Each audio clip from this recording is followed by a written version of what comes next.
We Real Reels.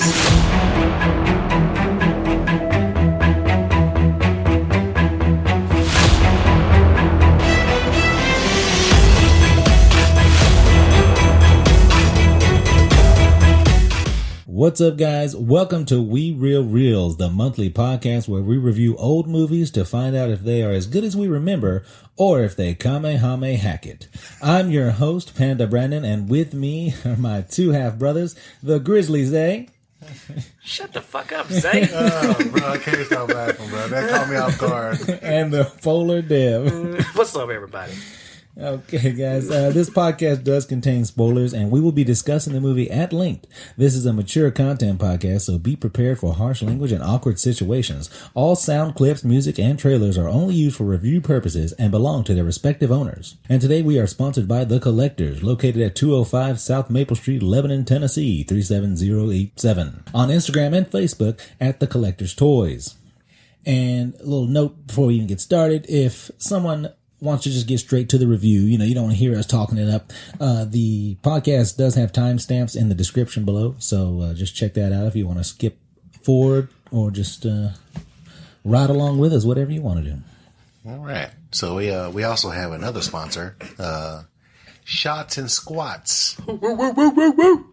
That's Devin's gym. We trying to get him up off the ground. It's located at Mind Your Fucking Business. If I want you to show up and work out, I'll invite you. Otherwise, it's a mystery. Hey. Evolution, that's all right.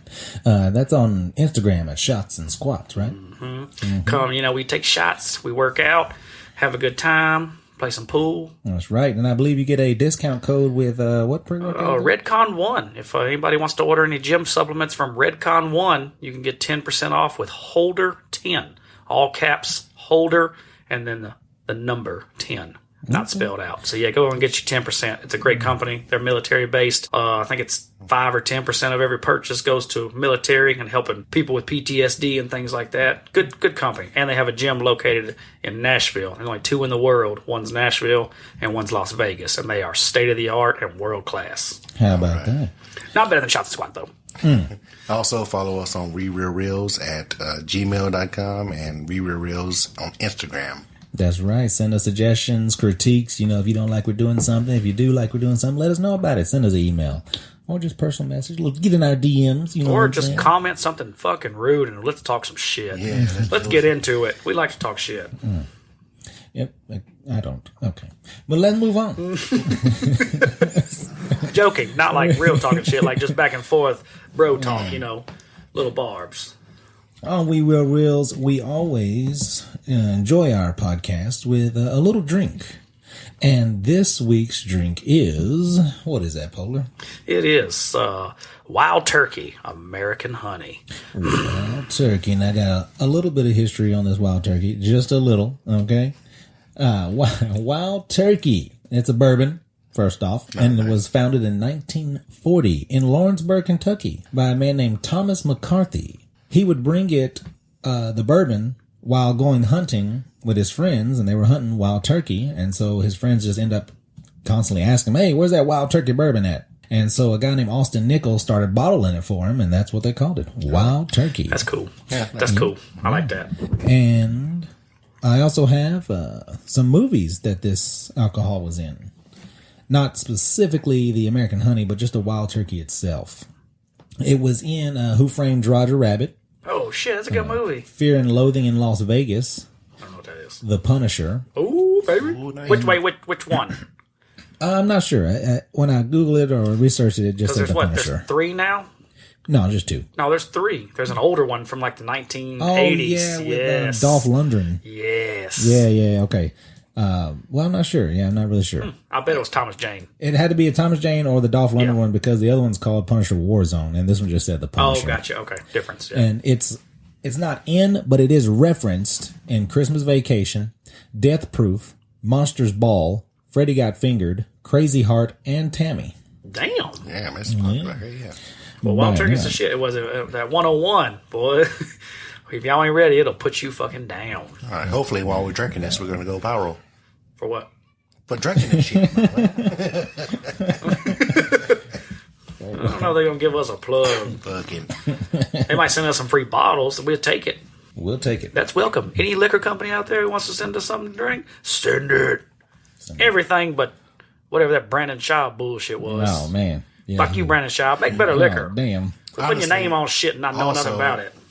If you do want to request something, go ahead and send it to us on rerealreels@gmail or Instagram. We'll try it.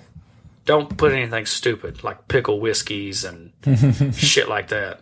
We'll try it. We won't drink it the rest of the night. Oh, if they recommend it, we gotta drink it. Oh, wow. The whole night. Okay. All right. We're taking recommendations for our drinks now, but we're going to move on to our first segment is what you been doing and what you gonna do. Hey, watch it, pal. What have you been doing? What are you gonna do, huh? All right, we're going to kick it off with you, Grizzly. What have you been doing this past month? All right, what I've been doing is I had, I think since the last podcast, I had a birthday, so I turned 34. It was pretty great. Me and my wife, we went to New Orleans. Nolans, yeah, that was pretty cool. And then we took like a couple of weeks off, and then we went to Orlando. Big money, motherfucker. But you know those Nissan discount, those Nissan things they be getting the bonuses. I was about to say Nissan discounts. You don't get no damn discount in none of them places. You do get Nissan discounts. So they have a website. What is it like? Nissan thing. Is it the same? It's kind of like Nissan Perks or something Is like it the that. same discount that they give you on their shitty cars? Probably. I don't know. 3%. Yeah, 3% is gonna break down in 2 years. But yeah.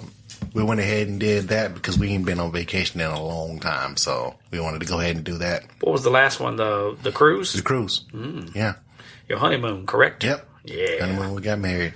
Yeah, that's been a long time ago, but yeah, we went to Orlando. That was a great time. I did not want to come back because there was so much stuff to do in Orlando, man. There's Disney, there's Universal, I wanted to do this medieval thing where they jousted whenever you. Like, I think it was in... Like a real fucking joust? Yeah, it had real like joust. Like a Knight's Tale? Like in Cable Guy. Oh, like one of them dinner things. Yeah. Dinner in the show. Oh, like in Gatlinburg. They do that shit there, too. I don't know if they do jousting. I want to do that so bad. And then the Gatorland, they had that. They had... Gatorland's okay. Yeah. All the springs and stuff that they had. You forgot too about like there's Legoland. There's like all kinds of other. There's a let me- Nickelodeon if you let hotel me and shit. get to it. Damn, dog. I'm just saying, Orlando is. Yeah. It's insane. It's so much stuff. You be man. driving to Disney and you're like, oh shit, there's like 7 other theme parks or other things you can go do. Yep. So that was great. On the way there, though, I know Brandon likes to talk about people that he's met. So we you gotta stop for gas everywhere. We ran into this dude, and first off, this dude had a brown vest with ripped jeans, and he had folded up black Jordans. Okay, so What do you mean folded up? Folding a dude. What does that mean? Oh my God, dude! Like so much creases in his Jordans, like he fished them out of the trash. Oh, they were fucked up. Yeah, Gotcha. Yeah. And he had the hairiest ears I've ever seen on anybody I've ever seen in my life. Did you meet a garbage troll? Yeah. How close did you get to him? Wait, was the hair that like you didn't even have to get that close to him to see that shit? He could comb his ear hair. He was like, you can't pump gas unless you know my name. Did he offer to pump it for you? Like, For money? oh man, he asked me for money. But he had these fishing poles on the back, and I was like, "Oh, you like fishing, huh?" I shouldn't have never. I should have never came up and talked to him, dude. Because God dang it, dude, he's talking about he's not in the military, but people want him to be in the military. He's talking about the government wants me to be in its military, so I don't know if I want to do this. Bro, get the fuck out of my face. Sounds like he fishes for a lot of bullshit. This guy's an assassin or something, man. You know, they need him. Yeah. Oh my God, dude. So he had long sleeve shirt with the vest, with the pants and the shoes. So everything was covered. You sound like you're describing like a knockoff of Sons of Anarchy. In Florida. And you know how hot Florida is. That's not a shit. Dude, come on, dude. I was sweating so much there, and I barely had any clothes. Was he sweating? He was not. I don't know how the fuck he was not. You should have ran. That's a vampire. He can't afford to sweat. That's the problem. It's crazy as hell. And then we've met people with like no clothes on. So there was a lady with she didn't even have a bra on. She just had the nipple cups. And then she had like a thong. Okay. But then she had like a shawl, like a. Is this in New Orleans? No, this is in Orlando. Where? Exactly. I'm not going there, but I just want to know where so I can avoid it. I got a small child. I need to avoid areas like that. This is downtown Orlando. You got a street name? Me and Kay wanted to go out and experience the city. You experienced it, all right. Yeah, You've been tested. Yeah. Them naked people. Nobody vested up touched me. motherfuckers. I didn't touch anybody. Yeah, we seen that woman walking down. We seen a dude just walking around in a G-string. A dude? Dude. Yeah. So you see the woman that was naked, and then a little bit down, you seen a dude in a G-string. Damn. Was that a sacrifice you were willing to make? Like if you had to see, the only way you could see that girl was to see that dude. Was that a sacrifice you were willing to make? Or would you have rather not seen either of them? For the purpose of marriage, I'm going to keep that secret. Bears can't get married. Bears can't get married. Yeah. That's right. So, yeah, I mean, people was nice, though. I'd sacrifice that I've actually met because I didn't meet these people. They were too out there. I wasn't trying to do all that shit. Well, you just go up to them and talk to them? I'm not trying to do all that shit, bro. No, that's what I'm saying. You said you meeting all these people. Like, were y'all at like parties or something? Or no, we was just like going downtown to a bar, like different bars. Just bars and stuff. Okay. I like to go to speakeasies. And so when we left one of them to what? go to a different speakeasies. So the pop-up bar type things? So back in the 30s, when alcohol was illegal. Prohibition. Alcohol? There used to be hidden bars in different cities. They used to you have to go here, you have to say like a password, and then you'll be able to go in to like buy alcohol and actually drink and party with other people. They still have speakeasies. Like there's some in Nashville. How you find out about them? Really, you just word of mouth. Word of mouth, and then it goes to TikTok, and then you can Google some of them. New Orleans had a bunch of them. Nashville has like 3, and then Orlando had like 4. I feel like there's going to be a 12-episode Netflix series about a cult that was in speakeasies or something. Now hearing about this. No, it's like a cool little spot you can go to that's probably not been touched since the 30s. That's cool. So the old school bars where them things were like legitimate real wood carvings, heavy as shit. Yeah. Like Cheers. Yeah. You going to motherfucking Cheers. How about that? That's cool. Nice. Well, yeah, I think I had a good eventful month. This next month, we're going to go ahead and try to catch up on our bills, get ahead, and try to... you should have. Good thing you added that in there because you were like, I had a pretty good month. And I'm thinking in my head, like, any non-fucking rich-ass motherfucker doesn't ever go on 2 vacations in 1 month. Yeah, of course you had a good month, damn it. We so before we went to New Orleans, we paid off, bills that was ahead. And so when we went to the next one, we didn't do that. And so now we got to catch up. Well, I'm going to tell you, too, take all of them that you fucking can. Yeah. If you need to go on a little bit of debt, do it, because if y'all are trying to have kids, once you have one, it ain't going to be the fucking same. You don't get those opportunities.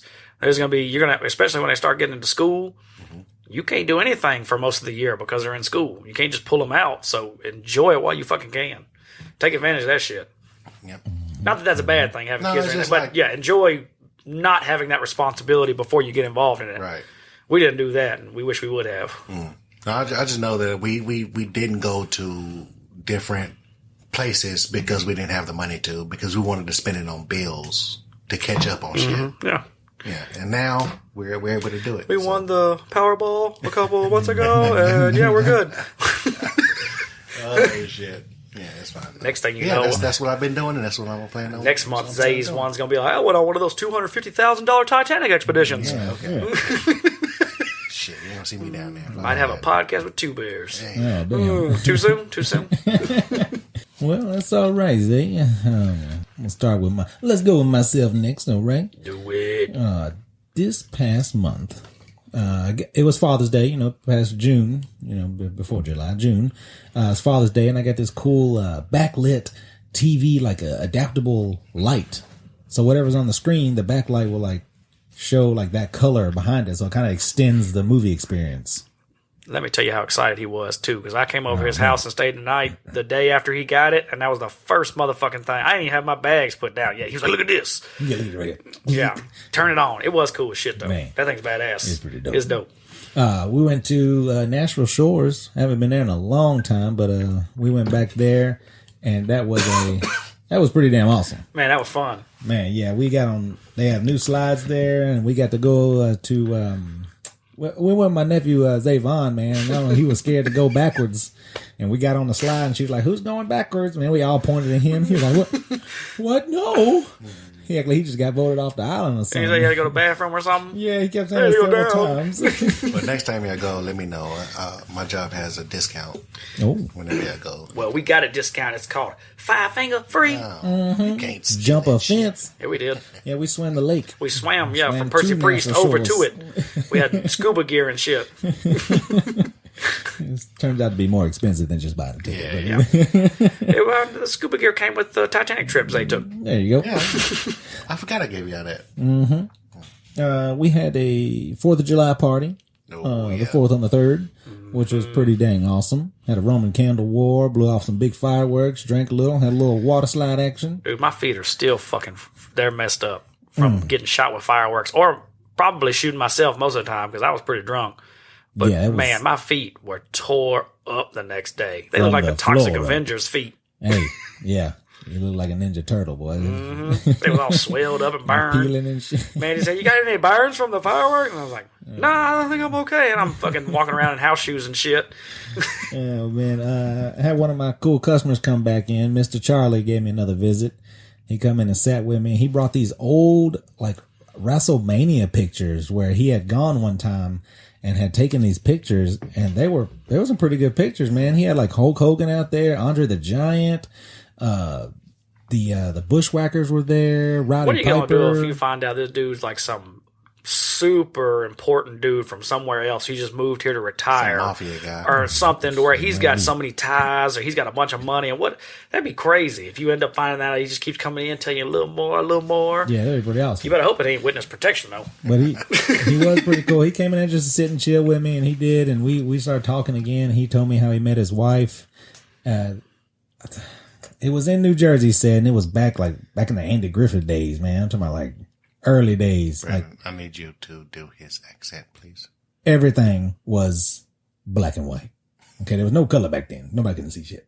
But yeah, talk like him. But he met her in that store, like a general store, kind of like they got like an Andy Griffith. Go over and get a shake, and you can buy batteries or whatever else you need. It was like a general store. Yeah, that's what I just listen. All right, here we go.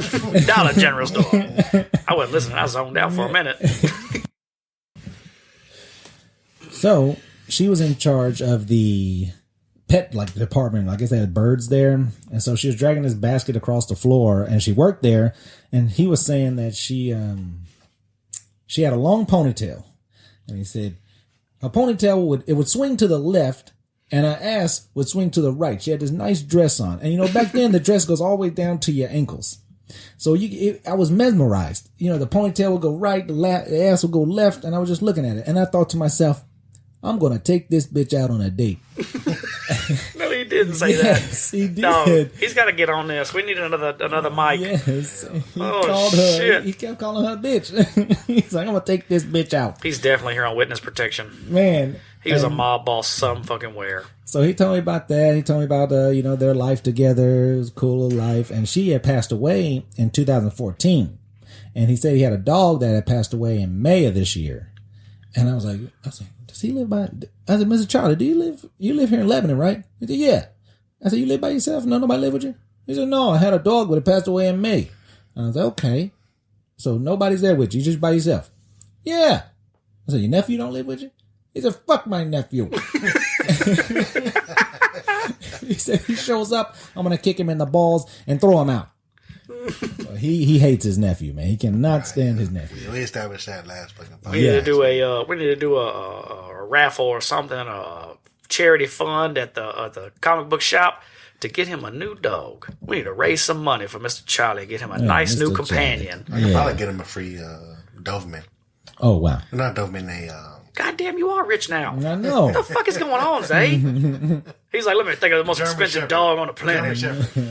That's still a good one. My neighbor has free German Shepherd puppies, so I could probably get him one if he wants it. Yeah, ask Mr. Charlie if he wants a companion. I'll ask him next time he comes in. But it was good seeing him, and that was pretty much my past month, and I think this upcoming month, I don't know, man. I plan on trying to make some more monies and just trying to do a little better for myself, and probably just try to eat better. Just all in the whole health kick thing. You gonna eat some vegetables? Nah, probably not. Motherfucker. I knew it. Meat. Yeah, carnivore diet, huh? Well, that's it for me, man. What you got, Polar? Well, I mean, we'll start off, I did the same thing, be getting fucked up all month, even though I was like, man, I'm gonna slow down. And then I would not drink for a day, and the next day something would just set me off. I'm like, good goddamn bottle of Jim Beam. And then I'd be like, I ain't gonna drink that much of it. I'll take a couple shots after I work out. And then I'd be like, drinking my pre-workout. I'm gonna take a shot too. That might take the edge off of, the soreness and the pain for the workout. You take a shot with your pre-workout? Yeah. God damn. Just put the Shots and powder squats, right in there. motherfucker. Yeah. You dry shoot that shit and you chase it with a shot and then a Sprite. Let's go. If you ain't on that level, you ain't invited to shots and squats. That's right. This is why you ain't got invited. I just want to take a shot and then just work out a little bit. I ain't trying to take pre-workout with a shot, bro. I need you to It's a grow shot up for a little of bit. pre-workout. Yeah. Okay. And then a shot. Oh, damn. Yeah, that's what I'm saying. But we did that. Yeah, I went to National Shores with you. And man, let me tell you, them slides was fucked up. They fucked up. They were terrifying at points. I wasn't going to say nothing while we was there because I'm trying to be tough. But that one where we went in, and it was that 4-person one. I don't know what it was called. That The big kahuna. I Yeah. think. And she did the who wants to go backwards thing again, and then she spun us.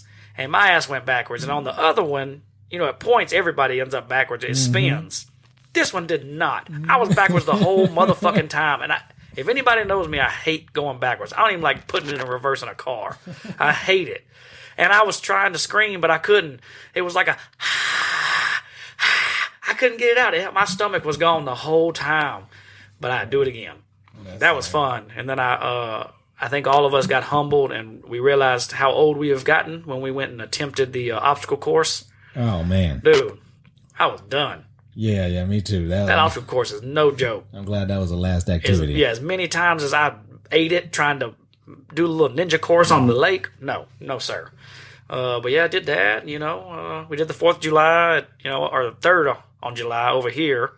It was a great time. And then we did the 4th at my house, and everybody got in the pool, man. And I didn't think that many people would show up. I figured people would want to just enjoy their day off of work, and not go anywhere or do anything. So we didn't expect a whole lot of people. We were kind of like, let them enjoy their time because then they got to go back to work tomorrow. Man, but everybody showed out. Well, yeah. Everybody showed out. We probably had, 30 people in that damn pool at one point. We cooked a bunch of chicken. Ike brought a bunch of chicken. Man, it was a phenomenal time. Ike made some good ass. Yeah. Yeah. We had that discussion because we talked about polar bears make terrible chicken. Let me tell you. The only section they look for, if Walmart was to put in a lemon pepper section, they'd make bank off of polar bears at the grocery store because that's the only seasoning they know. Or just soak it in a bunch of barbecue sauce. But grizzly bears, man, y'all got an art to seasoning motherfucking chicken, making that shit juicy. Yep. Juicy, you can taste the flavors. It goes all the way through the chicken. It ain't just like an outer coating and then you just got white meat chicken in the middle. Dude, yeah. Dude, he told me his process, and he takes it like 3 steps more than I do. Yeah. But that shit's still good as hell, bro. It's good as fuck. Delicious. Yeah, I like that. But yeah, it was phenomenal. And I took recently a couple nephews to a movie with Ava. They stayed the night, Zavon and Charles. And man, kids are a trip, dude. Them kids, I was bawling, laughing at just some of the silly stuff they say, just listening to them talk. Just the interactions. So I did that most of the time on that day. And then the next day, I woke them up. They stayed up late, man. We was watching movies. We all fell asleep on the couch watching the Mario movie. Ava had to wake us all up so we can go to bed. But we stayed up late, and I got up the next morning. I was like, man, we can go see a movie. Let's go see that new Indiana Jones or Elementals or, one of those movies. So I started looking, and I hopped out of bed. Man, it was like 9 o'clock, and they had a 10:35 for Elementals. That was cheap as hell. And I was like, oh, yeah. So I went and woke them kids up. I'm like, get up, let's go, get your clothes on, get your bags, come on, we're going to go see a movie. And at first, when I was waking them up and I was telling them to get their bags, they were all like, what the fuck is going on? Like a tornado or something. And then when I said, we going to the movies, they were like, oh, here we go. Dude, scrambling. I should have left it alone without the movie part because they were doing good getting everything picked up and getting ready. As soon as I said movie, they lose all train of thought. Concentrate. They are playing around, having their conversations. I'm like, hey, brush your teeth. Come on, we're going to be late. We left there, and I took them to Dollar Tree and let them pick out some candy. And, dude, there we went again. Their little conversations on, like, how they decide what candies they're going to get. And then when someone chooses one, what the other two say about that. Oh, yeah, I like that one. That's a good one. But sometimes I just like sour stuff. And today seems like one of those days where I'm just not going to have anything sour. And I'm thinking, these little kids are just stupid. So we went and saw that movie. Great movie, by the way. Elemental, phenomenal movie. I don't care what anybody says. Go see it for yourself. Watch it for what it is. Watch it for what it is. Don't bring anything into it. Don't bring any misconceptions because that seems like that's what's going on. That's getting some negative feedback. That movie is amazing. That might be one of Disney's best movies as far as the way they put it together, the thought that went into it. Man, it's funny. And it's got a good moral to it. I heard it was the highest grossing movie. Which I take that every time they say that with a grain of salt because every year a movie's more expensive. Exactly, so, of course, that's what happens. But, dude, it's that good. I'm going to buy it when it comes out and put it on that Vudu account we have because that movie's great. But after that, I was like, man, I ain't texted their mamas to see where we want to meet. Let's go bowl. And then I'll text their mom, and then that'll give us a game plan to where we do watching them bowl. Zavon be talking shit. Let me tell you, Zavon is a 100% killer shit talker to everybody. Me, Charles, Ava, he didn't care. He's throwing his hands up. He's like, what? You only got 4. Look at the score. Dude, Zavon was getting them. And the first game, we was real close, and I beat him. And he gets quiet. And I start groaning, and I'm like, man, what's up? He was talking. What's up, Zavon? Okay, let's play another game. We had the 2-hour one, so we played again. And, we was talking trash back and forth. I was tearing him up this game, though, but he kept going. He didn't quit, which was I liked a lot because even though it got to a point where there was no chance. Like, I think we got to the last frame, and he got, like, 7 pins down, and he was at, like, 110 or something, and I was already ahead of him before I even started. I was at, like, 118, and then I got a spare. So he was like, man, but he still, kept going. Then it was all over. We fist bumped. It was cool. We walked around the mall a little bit. Man, it was fun though. It was cool taking them kids out and letting them have a good time and just getting to interact with them.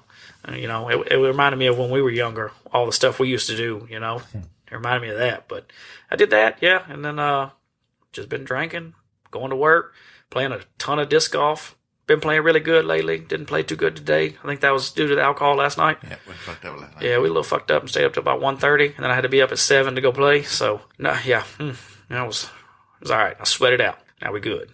Now we drinking again. But, yeah, just doing that. And then I do have a funny quick story from yesterday. We got in the pool yesterday. It was me, Mandy, and Ava, the wife and the kid. And Ava has this pool float that she bought. She named it Bart. It's like is it a Stegosaurus or a Triceratops, I thought. Triceratops, that's what it is. It's a dinosaur, but it's like a rodeo dinosaur. Like, it is extremely hard to get on. And then even if you get on it, it's hard to stay on it. It will flip you quick.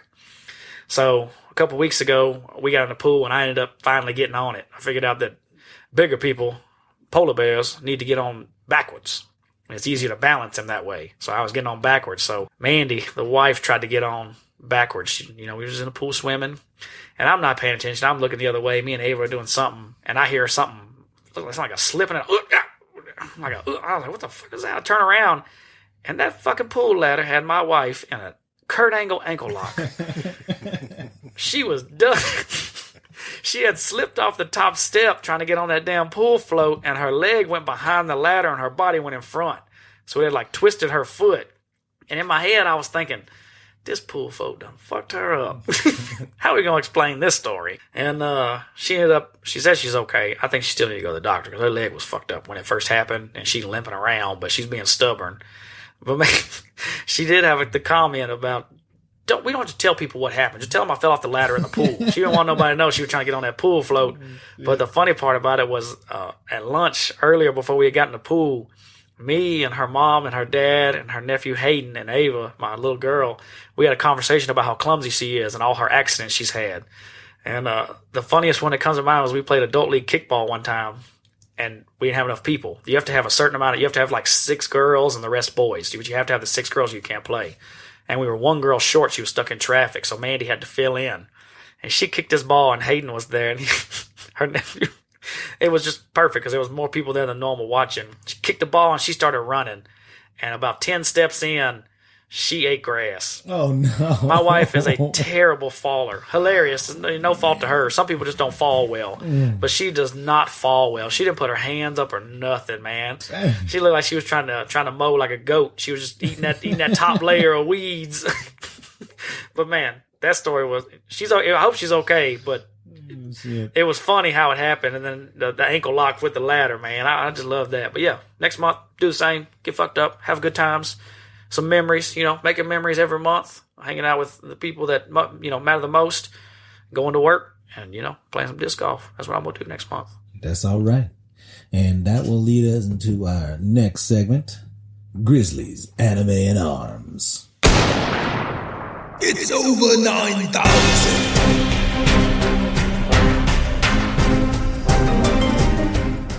All right, so you want to shout out this wild turkey real quick? I guess this gun that I have right now that I'm going to review is kind of incumbent on the alcohol that we're drinking, because the first time that I used it, I was turkey hunting on our land, and that was Devin's shotgun. It is a Kel-tec KS7 12-gauge shotgun. And I don't know what extra features is on there, but Devin has one that shoots, I guess, all gauges. It'll shoot anything. Yeah. Anything you put in it, it's good to go. Doesn't matter gauge, shell type, nothing. You good. Mm-hmm. Run it. Mm-hmm. And it holds what, 9?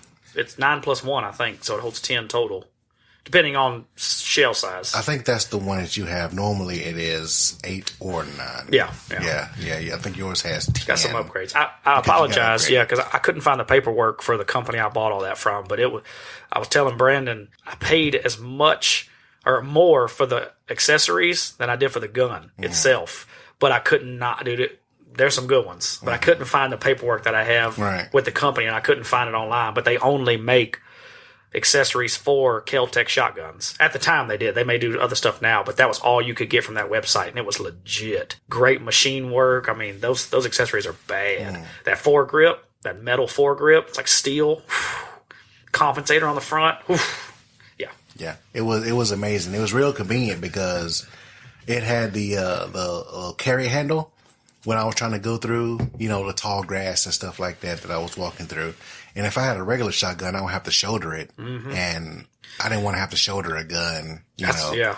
But then I'd rather just have it in my hand like a good old lunchbox.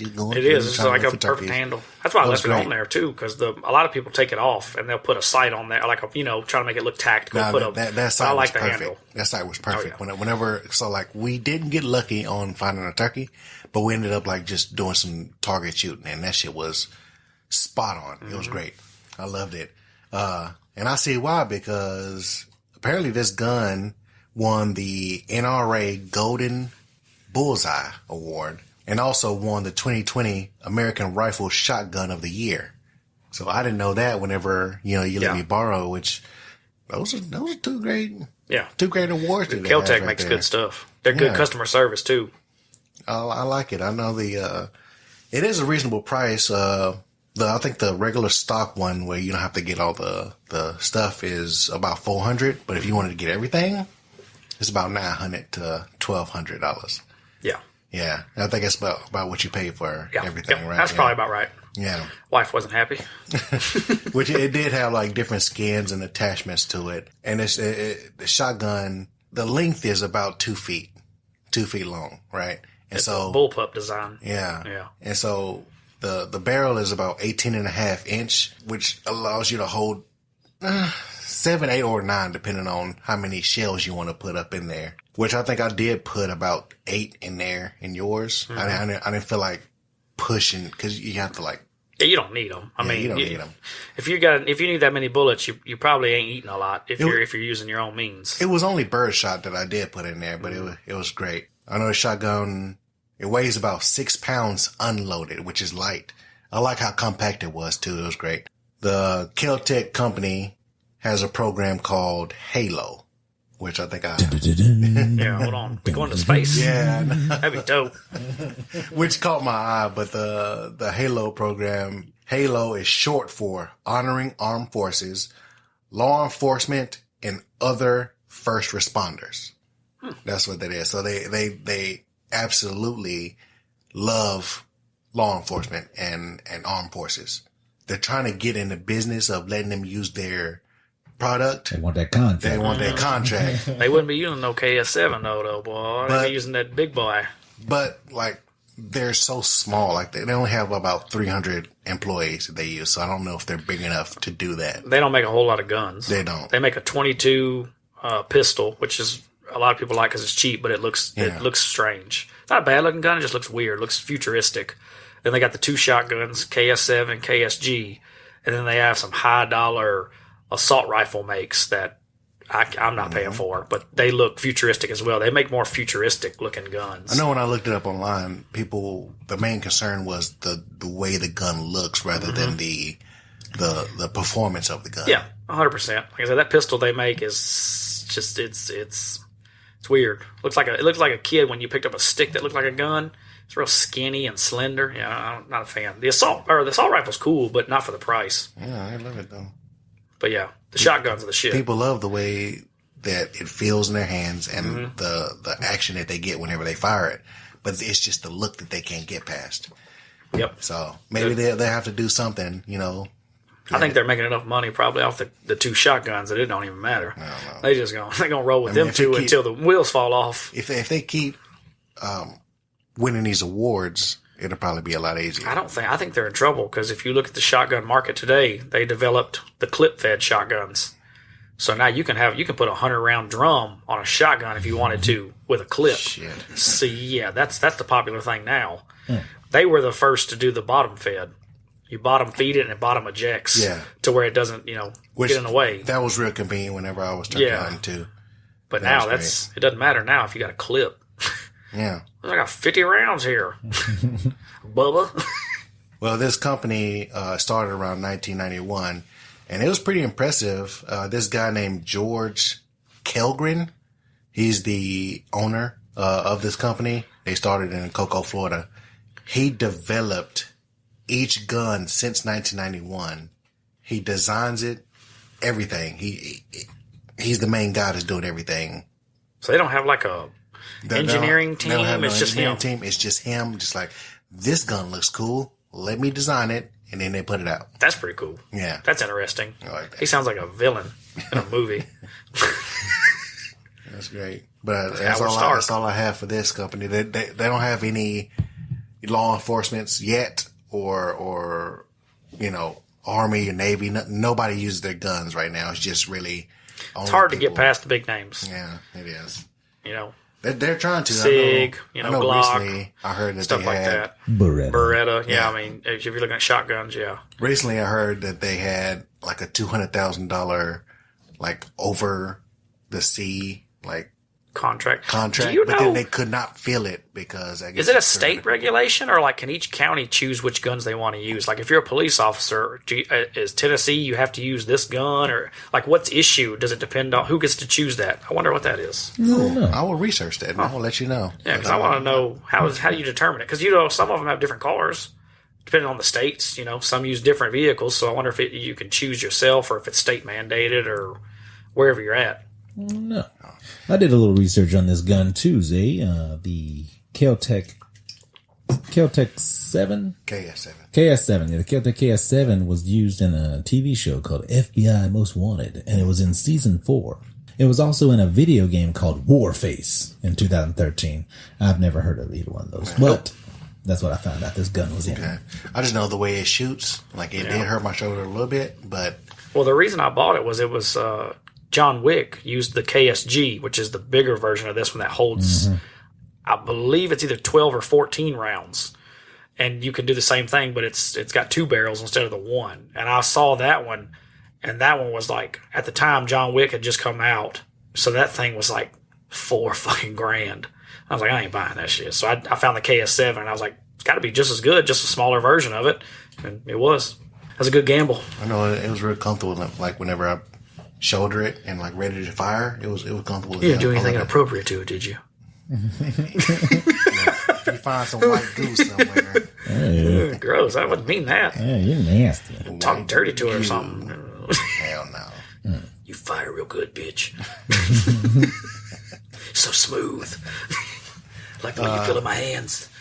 But I say this anime that I'm about to say, it's just as good as the movie that we're reviewing today. Oh, so it's shit. Oh, wow. Oh, sorry. Yeah, don't Spoiler. pass judgment yet, okay? Don't pass judgment. I'm an early judger. I judge books by their covers. You should, especially with this. This one's called Dragon's Dogma. Okay. What's This that mean? is... What does dogma mean? I don't know. What does that mean? I don't know. I know backwards it's am God. No one knows what dogma means, though? No. I really don't know. I don't know either. I just know that this is the name of this anime, and it was made in 2020 by Netflix, which I believe after they made this, Shit. they should never make another anime ever again, because all of this is CGI, and I hate CGI anime. Oh, dog, they was trying to make some money. That was during the COVID pandemic. Everything was shut down. They were desperate to put content out so you could sign up to watch it. I guess. So everybody was sitting at home. Fuck Netflix. Yeah, fuck you. Well, anime Netflix. I like the movies. Movies are okay. Fuck all of Extraction's good. Netflix. You want to password share and shut everybody down? Fuck them. Yeah, fuck you. I've been watching it illegally. I'm just kidding. I haven't. But this Can you even anime- do that on Netflix? Yep. What? No. Well, Cut that out. Cut that out. Important. This anime is based on a guy named Ethan, who is an Horizon, which pretty much translates to Awakened One, where he sets out to vanquish a big ass dragon that takes his heart. And they don't know. You're confused about what the big ass dragon. What does it look like? It's just a big red dragon. Big red machine cane? There's a big red, huge dragon that decides to destroy this one town, picks this one guy out of literally nowhere. Like, it just goes to this one guy, takes his heart, and is like, "Oh, you hate me, don't you?" Well, The monster said yeah, this? the monster said this. The dragon spoke? The dragon speaks, but Is it like the red dragon from Shrek? It's The one with donkey? probably bigger than that, but it speaks in like a god complex. So it's thee, thou, don't thou. Oh, hate me. God. He's it's better like- than everybody. Yeah, That sounds terrible. the voice acting is horrible in this. So like the first scene that you see is this guy. So like it's a fireball that falls into the town, and the guy is walking to, like, I guess, find his wife, and he's yelling out like, "Olivia, Olivia," and you see Olivia, and Olivia turns and she says, "Ethan." So she's alive, right? Okay. So, a little while later, you just see, like, Ash, like Thanos snapped his fingers, and she just dissipates. What the fuck? How she, like, there's no blemishes on her, there's no ash, there's nothing, like. What are you talking about? Dude, the first scene. Like, wait. Exactly. It sounds stupid, right? Yeah, I'm confused. So you lost me. When you first see this, there's no blemishes on her whenever he's looking for her. There's no torn clothes. There's nothing. She speaks to him when she sees him, but then fades away. Like Ash and when it's Thanos. And then Was he on drugs? this is the show, David. That's this it? is the show. And so I understand. so the dragon takes, like, he hurts him, kills the lady, takes this guy's heart for no reason. They don't explain why. They don't explain that they have just does magic it. in here. They don't explain anything. I'm telling you, dude, this show so many sucks. missed like holes. And so I told you what happened. What it does is this guy is supposed to kill a bunch of demons to get to the dragon, but the way these CGI demons are sucks. They have huge cyclopses that, dude, oh my God, dude. Is that bad? It's pissing me off just explaining it, man. I'm telling Therapy or something. Yeah. Let this get deep. They don't explain. Scar now. They don't explain anything. With the horrible CGI and the horrible voice acting that they have, they just release something. Like, it's not even in order. I told you what happened. They had to get that content out. Bro, they want people to subscribe. It's like normally what you would Pandemic, do is baby. you would see like a boss battle, right? And then like the boss battle is supposed to be the dragon. Apparently the boss battle is some hybrid demon, and then it's bigger than the battle that they're having with the dragon. So the best scene... So he's pretty strong? So you can beat the dragon easy? I don't fucking know. Because there's all these components that you need to kill the dragon. Okay, so that you don't have whenever you kill these demons. They're not putting shit together. Bro, they are not. So here's the way I picture this. So Is the way you're explaining it, I picture, in that scene in Elf when they're trying to figure out what book to write and they call in the elf. Yeah. The short guy. I picture that's exactly how it went. Just like that. They were hiring somebody who was making up some bullshit. Yeah, I ain't lying. The best part of this show is the intro the to ending? the show. No, the intro. Like, because whenever when you watch Netflix and they give you the preview. That's the It looked cool then. The preview is the intro. The trailer, yeah. They want you to watch it. Yeah, so the trailer is the intro to the show. They won't even show the people, like people talking. They won't show anything. It's just the intro to the show. That's the part that's the best in this. You don't have to put yourself through this torture and continue to finish it. You can pick a different anime for this and watch a better one. You can stop when they're bad. That sounds like torture, dude. The thing that happened is I was pissed off because of the movie that we seen, the one we're about to review. And so I was like, let me see what's the worst anime I've ever seen. And I thought about this, and it hyped me up even more.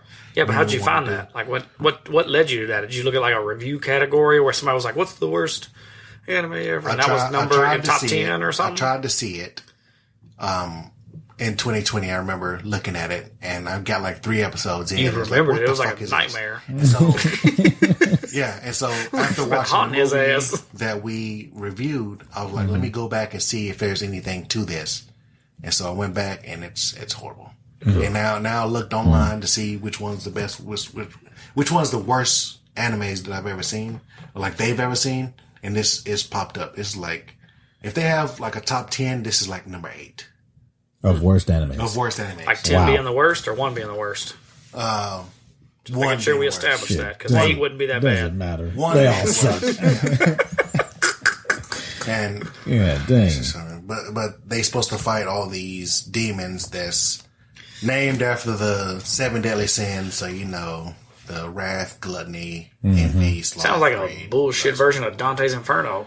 They just threw a dragon in it. Yeah, Dante's Inferno is pretty good. That is a good one. Yeah, it was great. But this one's not. But I've never seen an anime where I hated it as much as I seen this movie that we were going to review. And I think you should watch this anytime you're angry. Just make it worse. I recommend you guys seeing it if you want to get pissed off. Okay. Well, I don't. So we're going to put that one in the ground, 6 feet deep. Next time you're trying to get ready for a, underground fight club, watch that anime. Underground Fight Club. Well, I appreciate that, Grizzly. Polar, we're on to you now for this month's Polar Plunge. You know what really pisses me off? Oh, you're about to find out. I'm going to start with everybody. Check out outside whatever day it is. Just look around. Go and, see what's going on. What's up with the weather? See what's happening. Now, go look at whatever weather app you got on your phone or whatever weather channel's playing and look at the weather for the next week and for your day. Because I guarantee it's fucking wrong. Oh, shit. They ain't never right, dog. Weather people are the worst. 30% of the time? Maybe. If it says 30, there's probably a 70% chance it's going to rain wherever you are. They don't make sense. At this point, you should just say 50% chance of whatever the fuck's going on. Flip a coin. Yeah. Who cares? Because at this, I mean, you're worse than this. You're 10% accurate. Just some examples. Today, the day we are doing this podcast, when I checked the weather Friday, 2 days from this, right? It said 70% chance of thunderstorms all day from 3 a.m. that morning until the next day. What's it look like outside? It's pretty sunny outside today. Hadn't rained a fucking drop. Let me tell you about another example of what happened. At the house, hanging out, me and the father-in-law doing some work on some siding on the house. Chance of rain that day, 0. Did you hear that? 0. Well, there's no chance of rain coming in. No We out there just having a good time, listening to some music, drinking a beer, putting up some siding. No big deal, right? Dude, all of a sudden, The hell was that? lightning. Oh, shit. We were like, what the we thought a car had wrecked out front. Damn. Lightning. So we're like, maybe we should get off these ladders and put these hammers down. If I end up like Rain Man. So I go inside. I'm like, what the fuck is going on? Pull up my weather app. Chance of rain, 0. 0. Okay. Swear to God, no fucking joke. Thought it was the end of the world. Oh, shit. 2 minutes later, this motherfucker started hailing Skittles on my motherfucking house.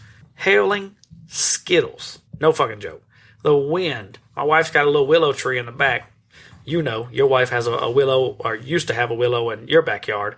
The wind takes its toll on those trees until they get to a certain size. They are not stable trees. This thing was bent over like it was doing downward dog yoga. Oh, shit. And I was like, dude, I'm about to fucking die. There's a 0% chance of rain. It's hailing Skittles outside. The wind was just whipping. The rain was hitting me in the face, and I'm standing on my porch. It was sideways. Oh, shit. 0. Well, I mean, technically there's no rain. It was just hail. Percent chance of rain. You are right. But there was also a 0% chance of hail. Or any storm whatsoever. Weather people are the worst. And if you live in the greater Nashville area, in and around somewhere where we are, you know the greatest liar of all time. Go down in infamy. Mr. Lion Leland. Mr. Lion Leland. The greatest nickname to ever go with a supervillain. This is the closest we'll ever get to the Joker. There's a weatherman in your city lying to you about the fucking weather, ruining your day. You're like, oh, it's a nice day outside. We're gonna take the kids to the zoo. There is 0% chance of rain. Next thing you know, you done got caught up in a tornado that's ripped down a lion cage, and your kids are getting eaten. Mm-hmm. And as you're flying in the air, maybe 120 feet being tossed across the parking lot, you're thinking to yourself, why did I believe that weatherman? Yep, exactly. And then the question becomes, man, you know, we're in 2023. What can you not do? Like, what can you not do? You got VR, virtual reality headsets. You can do anything. You can send a picture 1,000 miles away. You can search anything on the internet and get answers instantly.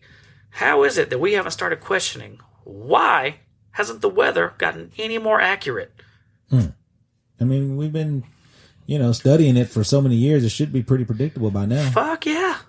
The other question becomes, how the fuck can you predict anything as far as global warming goes as weather patterns 100 years from now if you can't get it right today? We can't. I don't know. You can't get it right today. I guarantee if I pull up my app right now, it'd probably say 0. And when I leave here, it's probably going to be raining. I don't understand it, and it pisses me off. Well, thank you for that, Polar. And thank you, Zay, for your segment. It's time to get into our movie review of Dragon Ball Evolution. My God. I apologize for anybody that wants to see this as the podcast goes on, because this is probably one of the worst movies I've ever seen. If you watch it and you don't know what the movie is about, yeah, man, it's not that bad. Yeah, listen to this guy, okay? Just if you were Helen Keller, it wouldn't be that bad. If you were Ray Charles, it wouldn't be that bad. Come on. They can't see it. Exactly. God dang it. Gotcha. All right. Well, this movie is directed by James Wong, who also did Final Destination, The One, and Final Destination 3. So what happened to him? Yeah, those were all great movies. He probably never got a... Dude, Final Destination is in everyone's head automatically with that log scene on the interstate. Yeah. You pass a logging truck, that's what you're thinking about. 100%. I'm saying he probably never got another job directing again after this. The One was a great movie, though, but not a lot of people talk about that one. That was the Jet Li one, right? Yeah, that's that where he was like a super cop. All at once, right? That movie's sick. Yeah, that's like the precursor for that, right? Yeah, I mean, that is a great movie. Everything, Everywhere, All at Once. I think so. You don't think that's a great movie? No, that's a great movie. He's saying that they're related. Oh, no. No. Yeah, they're not related. No, I thought you were saying like that's one of those movies where nobody talks about it as being a great movie, but I thought that's what you meant. Shut up. Yeah. I thought that they took the premise of The One and used it in that. Hell no. No, yeah, I don't think they had anything That to do ain't with close. each other. Have you watched that movie? I mean, it's I've just seen it. it's the same as Jet any Li. other multi-dimensional Yeah. thing, which everybody's getting into now. Jet Li didn't have, and The One didn't have any dildos in it. How are That's you right. getting the connection? Yeah.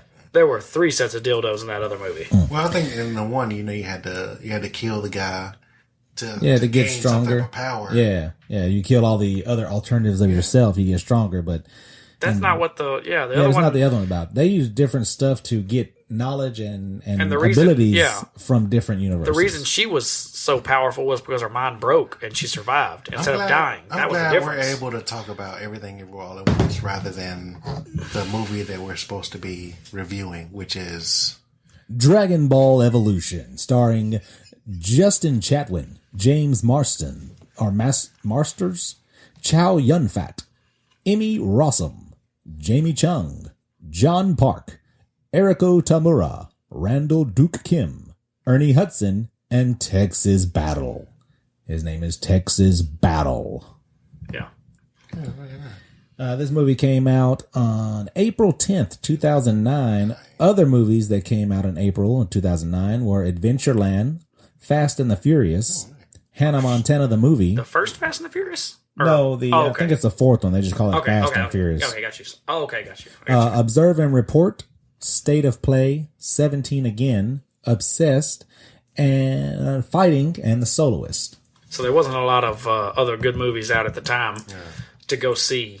Yeah, it's The Soloist with Robert Downey Jr. and Jamie Foxx. I ain't never seen that. What's The Soloist? It's about I think it's Jamie Foxx is this homeless guy who can play he could play a mean violin. it's like a viola or a bass or something. Really? It's a cello. A cello, that's what it is. He Yeah. found him like playing a violin, but Hold on. like 2 strings. Hold on. Y'all fucking with me?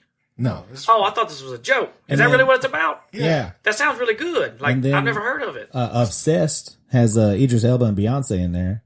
They're looking for like a surrogate and Oh, yeah, I remember. Okay, Yeah, I remember that that one one. gets crazy. Obsessed. Yeah, that one pissed me off. and then Observe and Report is kind of like the rated R mall cop. It had Seth Rogen Oh, in there. yeah, okay.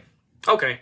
So yeah, it's a lot better movies than this piece of shit. Yeah, that my I see. bad. I'm glad you didn't mention Fast and the Furious as being a better movie because fuck those movies. Hey man, Hey, The first 2 are the greatest. The rest of watch them your suck. fucking mouth. yeah, it's all about family. Yeah, Fuck it. family. Family. God damn it. This movie Been made overpowered by the $56.5 million on a $30 million budget. That's what it only means. Making bank, baby, making bank. All right, let's get into the plot. I'll take 26 mil. That's true. Shit. That's because it misled a lot of people. But anyways, That's fine. You gotta do what you gotta do. let's get into the plot here. The young warrior Son Goku sets on a quest, racing against time and the vengeful King Piccolo to collect a set of 7 magical orbs that will grant the wielder unlimited power. With his beloved grandfather Gohan on the verge of death after Demon King Piccolo botched attempt to find one of the legendary Dragon Balls, 18-year-old Son Goku embarks on a mission to find the wise martial artist, master, and innovator of the Kamehameha technique, Master Roshi. Now, to thwart the megalomaniac Piccolo's plans for world domination, Son Goku, along with a handful of brave defenders, must gather all 7 mystical Dragon Balls before the next solar eclipse. Who will prevail in the final confrontation and the battle for Earth's future? All right, stop there. So I don't know why they have to have the Dragon Balls before a eclipse. The regular show. I mean, of course, we're already talking about going off of source material. Me and Devin's been talking about this the whole time we've been driving. They're going off of source material. Don't say my real name, bitch. I'm Polar. No, Polar. Sorry. I'm just kidding. Polar Hey, looking for me. Is that you can just gather the Dragon Balls at any time to summon the dragon and make any wish. Okay. That's it. You don't need to do it before any time. You don't need to do it after any time. See, but just gather the fucking things and make your goddamn wish. Why are they doing this? I'm not disagreeing with you, but that's not what makes me angry about that. Like, if you read that, in my mind, that's not that bad of a movie. If they were to do exactly what that says, in the way you picture Goku and Piccolo and Dragon Ball being, that's not that bad of a movie. That's not the problem. The problem is everything surrounding it. You know what I'm saying? Like, that's not that. I mean, I understand you're going to change it some, right? Every person changes something. You do X-Men, you change something because you want to be that director who established that being the difference and it being okay. So you change it a little bit to make it yours. But yeah, the plot isn't the problem, in my opinion. Well, we start off with a little prologue for this movie here about King Piccolo coming from space to destroy Earth, and some werewolf-like creature saved them 1,000 years ago. He saved Earth 1,000 years ago. So that's a crazy story there. Yep. And then we see our first look at what our protagonist is Goku, and he's white. He's white as fuck. Listen, I did not expect that. If I were to go into a coma and you woke me up and you said, hey, the guy from Shameless is going to play Goku in a live action Dragon Ball Z movie, I'd slap you in your fucking mouth. I would still think I was in a coma. I'd be like, it's a fucking nightmare. This is a dream that's bad. Yeah, it gets worse. Don't you worry. Goku and Gohan are training on some ropes, and they fight upside down for a moment. And when they was upside down, it was like he was really upside down. You can see the veins bulging in his head and shit. And it's like, bro, y'all couldn't. Why didn't you just change the camera? Yeah, y'all couldn't have helped this motherfucker out. Dummy. Yeah. But Goku, he hits a bug into Gohan's mouth. And that was some of the worst CGI, that fucking animated bug. Not even that. If you go back and you watch it again, he flicks it into his mouth and he drops his stick. But there's never an interaction of him going, what the fuck? Like, you flicked a bug in my mouth. He's not chewing. He spit it out. What the fuck happened to the bug in the mouth? Well, they literally just skip over that part I'm going to just stop y'all right there. I'm going to always reference the OG Dragon Ball, which is Grandpa Gohan died while Goku was young as fuck. Yeah. He was probably 5 years old whenever Grandpa Gohan died. Listen, in Disney standards, the guy who plays Goku could pass as a 12-year-old on a weekly sitcom. By the time just going Goku off there. Was 18 years old, he was in tournaments beating the fuck out of other people. Yeah, the timeline is super weird. It doesn't line up to any type of... I mean, there's no logic to it. Mm-hmm. It seems like the time that the movie may have came out, I don't know if I'm accurate in this, but I'm pretty sure Twilight was starting to pop up around and get popularity. It seems like they were like, let's fucking make it like that. Twilight. That's terrible. Take the vampires out, add fucking monsters. So I know after the bug in the mouth, Grandpa Gohan hops out and starts talking about, you need to control your ki. Yeah, he blasts him first. Yeah, he blasted him. He blasted him off the ropes. He won. Let's establish that. The old man won. Old man won. So, OG material, right? Mm-hmm. Goku already mastered his ki before he was like 10 years old. So, yeah, they were off with that one as well. But I see why they did it that way. They're trying to progress the story with the fan base and keep you engaged, but doing it quickly because you could only put out a 2 at that time. That was prior to any real successful 3-hour plus movies or some of the Infinity Wars. You had to get it in a certain amount of time, or you're going to lose interest in people. I think they're going to stay with the source material and still made a good movie. Oh, I agree with you. I'm not disagreeing with that part of it. I'm just trying to defend them. I'm playing defendant right now. Yeah, it's all right. So that's part of it. You got to do it. Nobody loves this movie, so who the fuck are you defending? We don't, but I'm just trying to say, hey, this is why they did what they did. This is why. This is why I'm hot. They made $26 million, Zay. The guy who's counting his money right now in his mansion would tell you to go fuck yourself.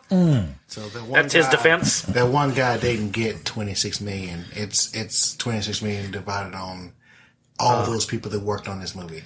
No, that's profit. So that went to whatever company put it out. And the company, Yeah, but that's still way more money. Well, I forgot you rich now. That's way more money than me. Fucking, damn Panda Bell he'll make. We don't, come on now.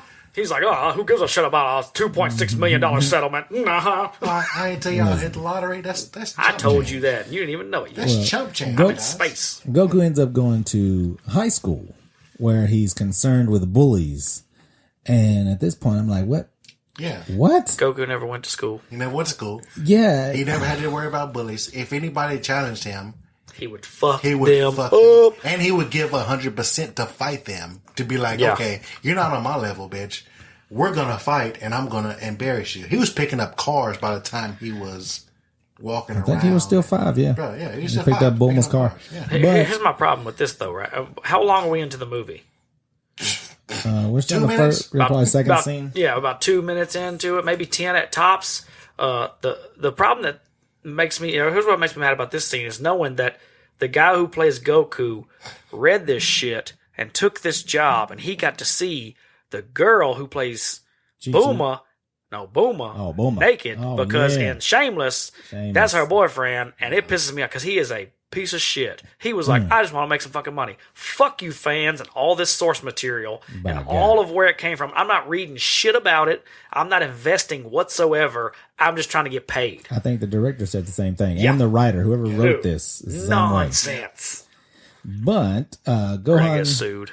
Gohan gives Goku a 4-star Dragon Ball and tells him about the 7 being able to grant a wish. So what about that, guys?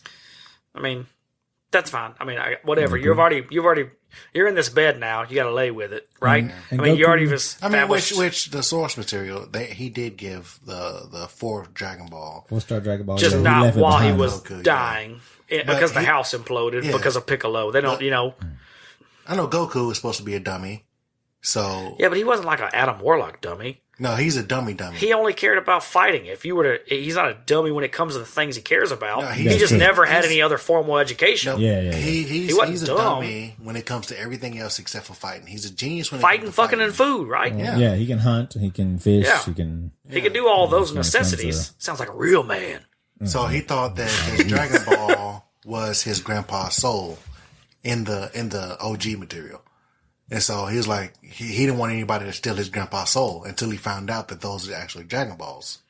But that's a good point. Yeah. So I'm defending it again, remember? When it comes to this bully shit, I think the judge is getting tired of you talking. So I'm just gonna let you keep going. You're supposed to destroy anybody that challenges you. I don't know if Goku would do that. If he's seen him as weaker, he wouldn't want to fight him. He wasn't a bully. He wants a challenge. Because he knew in the anime, anybody that challenged him in the tournament, he would be like, well, in the tournament, that's not the same thing. That's Mortal Kombat. I feel like still that's what you're describing as LeBron. What Goku is Kobe. LeBron looks for help and tries to chase, whatever the easiest route is. Kobe didn't give a fuck. He was coming at your neck. When it came to battle. Black Mamba. Yeah, he had that. Okay, that's the difference. Goku, when it came to battle, I will counter your argument because a couple of times people were trying to bully him to try to give him money, like try to rob him or something like that. And then he will pick up a car and throw that motherfucker across the street, and then it'll leave those guys shocked, like, oh, this guy's fucking strong as shit. Yeah, but he didn't beat him the fuck up. He wasn't like, these guys don't know who I am. At least one or two things will happen. He would go ahead and accept their challenge, where he would beat the hell out of them, or he would do something crazy in a physical strength like capacity to scare them away. Listen, with these bullies, if he would have done either of those, I don't know what Goku he likes. Your Goku sounds like a tyrant. Okay, your Goku sounds mean, but Goku is pure of heart. Okay, he's pure of heart, but he would let people know, don't fuck with me. Listen. That's my Goku. Sounds Fuck like you're y'all. describing. Fuck y'all's Goku. You're Fuck describing y'all's Goku. motherfucking Kenny Powers from damn East Mountain Down. Well, Damn, I don't know what Goku. Yeah, Goku's riding an electric bike to school. that was his Nimbus. Where it probably did have like it was made by the Nimbus company or some stupid shit like that. Explain that in the cartoon, he rode a cloud around. Nimbus is what it was called. Yeah. And there was never any. First of all, no one in this time or on that planet was doing that, so that doesn't make sense because you're already going out and you're taking away that even as being an option. If some little kid was riding around in a cloud in that world, they would be like, "What the fuck is going on?" Because they were all driving just normal cars. He had that electric bike, but everybody had like just a normal car. Nothing true. fancy, nothing futuristic. Just like that one dude who ran over his bike was a Charger. Fuller, the bully, he did have a Charger, It was a yellow Charger. Mustang. That was a Charger, fool. What's wrong with you, Mopar? Yeah, it was a yellow Charger. Oh, damn. Get out of here. But No disrespect to Dodge. Goku confronts him about the bike that he just ran over, and he pushes Goku, but Goku doesn't want to fight. He made a promise to his grandfather to not, kick these guys' ass because he knows he's a lot stronger than them. This scene pissed me off only because of a situation that happens later. So we'll talk about that when it gets to it. I'll bring it back up. Then the girl calls Fuller off, so the confrontation doesn't go any farther than that. I guess they start school. Who was the girl?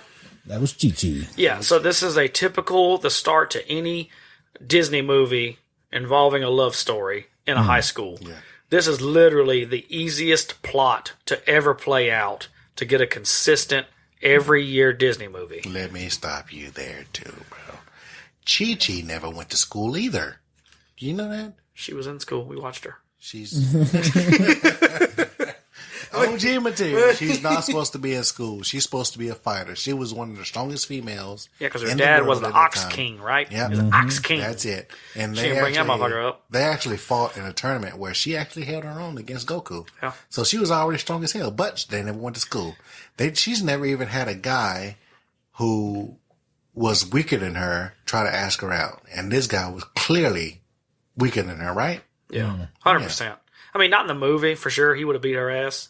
Well, yeah, probably, because he hit her one time, and in that later on, so I mean, she only submitted to Goku because Goku was stronger than her. In the original, OG shit. Yeah. So they're missing all the missing everything. But you can't put it all in an hour and a half movie.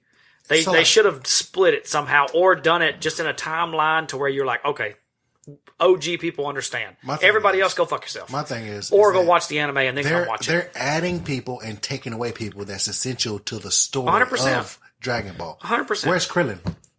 Guys. Krillin was Goku's best friend. Yeah. I mean, yeah. Where is he at?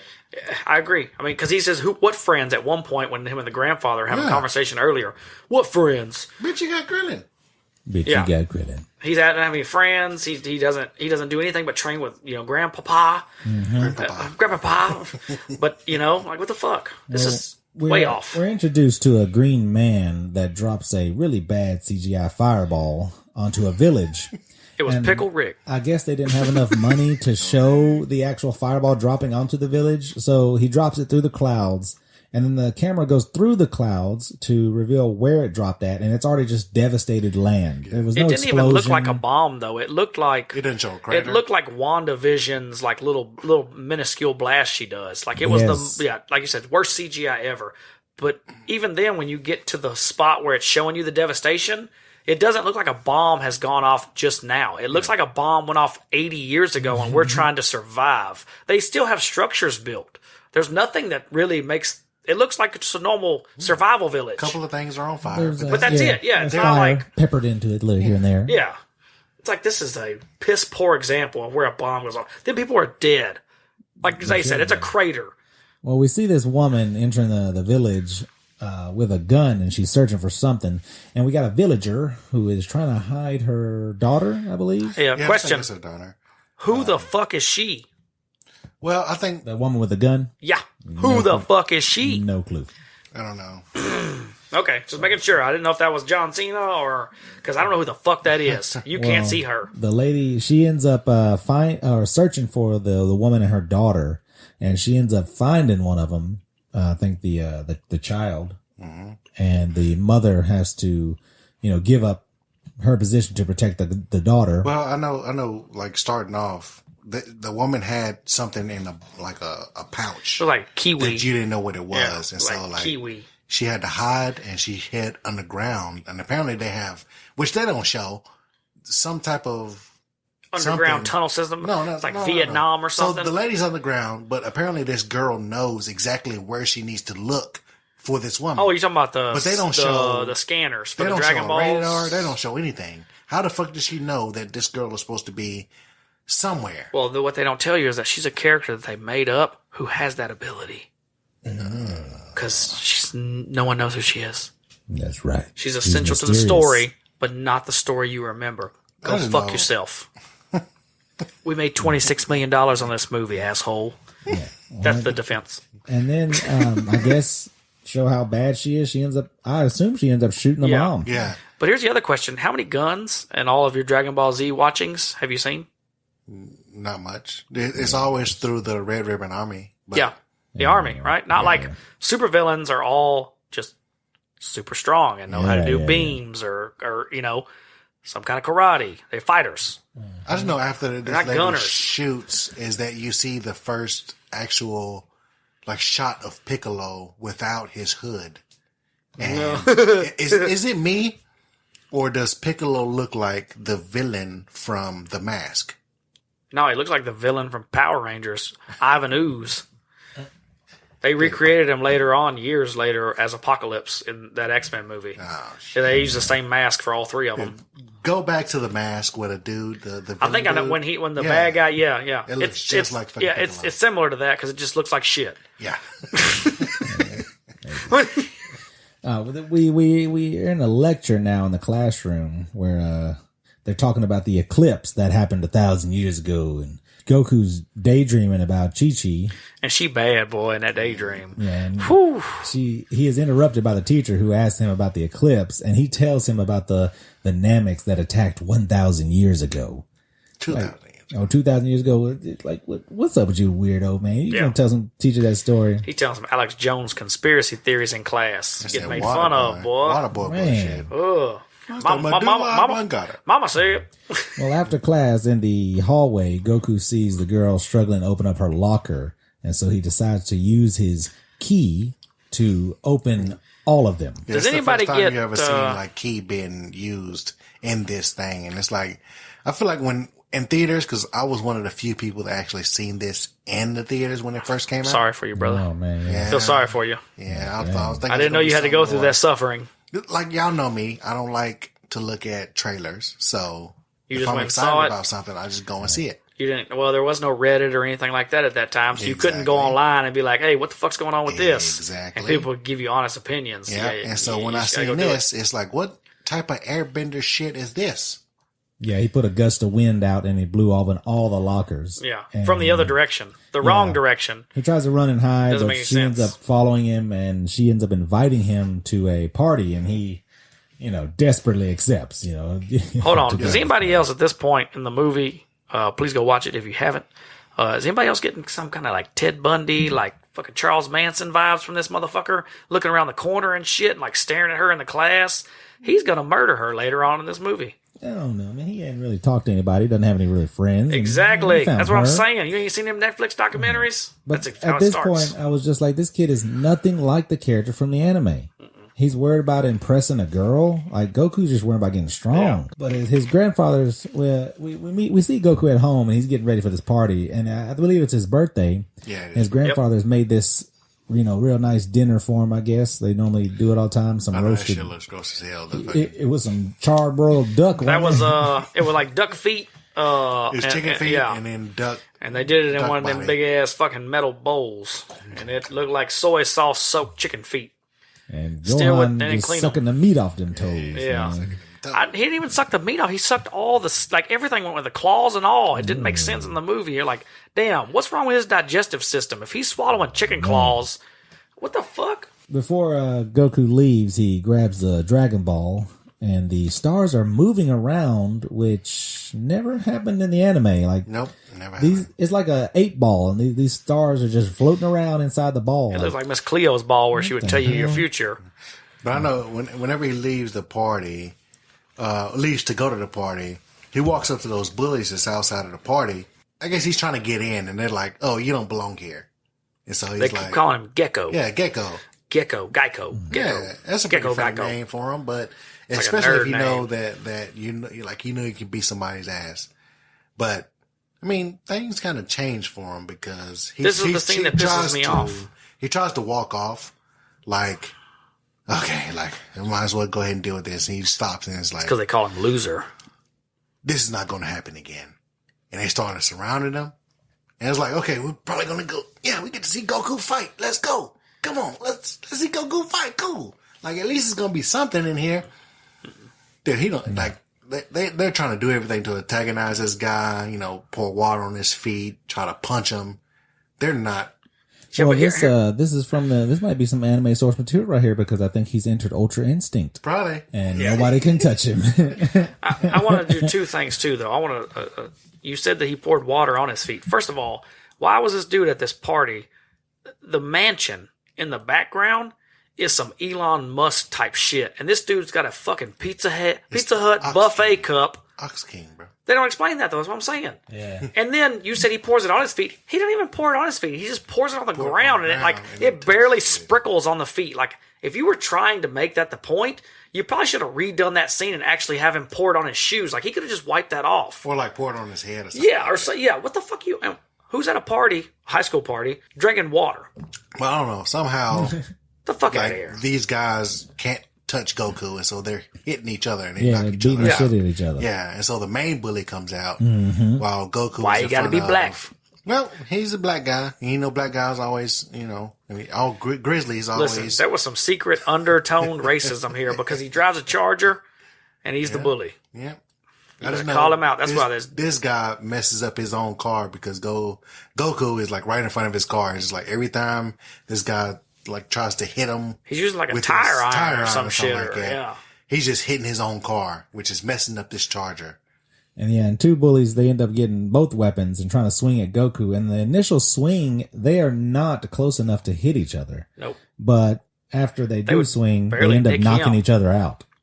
This is the thing that pissed me off from earlier, though, is like, he said he wasn't supposed to fight. Why didn't he just do this earlier at the school to shut him down immediately? Yeah. Like, why would you wait to this point? Like, if you could just dodge everything and make them beat the shit out of each other, like liar, liar, they were just fucking each other up. Do that. Of themselves. Yeah, just do that. Why fuck around? Like, the real Goku, that's what he would have done. If that would have been his vow to not fight, that's what he would have done. He would have just made them beat each other up. Well, after, he let the bullies beat themselves up, the car drops after the fight for some reason. What the hell was that?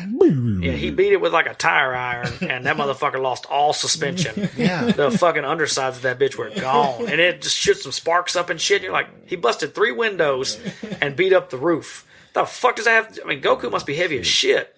Well, after the fight, he gets some alone time with old Chi-Chi, and she tells... Chi-Chi is not fucking loyal. Well, she tells him that they are a lot alike. Chi-Chi's a hoe, dog. Hey, she moved. Her boyfriend beat up his own car and knocked himself. His buddy knocked him out. She confirmed that he was the boyfriend. He was. She was waiting on him. He said, "Come on, babe." He's been part of the cool group. That's the high school word for that's my girlfriend. In the beginning, he had his hands around her. Yeah, he did. No. In the beginning, God created the... No, I'm sorry. Yeah, okay. That's definitely his girl. Well, we used to be. Yeah, used to be. Now he ain't got no car. I guess she don't want him no more. Well, Goku is he's telling Chi-Chi it's his birthday, and he looks at the moon, but Goku has no tail, doesn't transform, and he says that his grandpa will explain everything to him on his 18th birthday, and today he is 18. But what happens next to Gohan will not, be so pleasant for little Goku, because he's attacked in his own home while he's praying. I guess after he ate the dinner alone that he prepared for Goku. He had a cake for Goku. Don't forget that. Goku wasn't present for, which is fucked up. He cooked it and everything and just waiting on him, and he just left. That might have been Goku's favorite meal or something on this bullshit movie that they don't tell you anything about. Yeah. But yeah.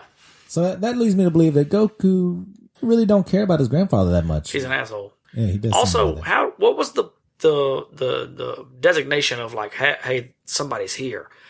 What signaled his little incense to start blowing the smoke the other way? Because they just walk in. Yeah. So what, like, what did that? They don't show that. Like, did they land that big ass fucking ship near his house? And that was like shit. the turbines or something from that? Where I don't understand. Like, he was just like, oh, what the fuck? My incense is blowing in a different direction. He should be able to fly. I don't know. They should be able to sense energy. At least they can in the anime. Yeah. Well, and they can fly also. 99.9% of them can fly.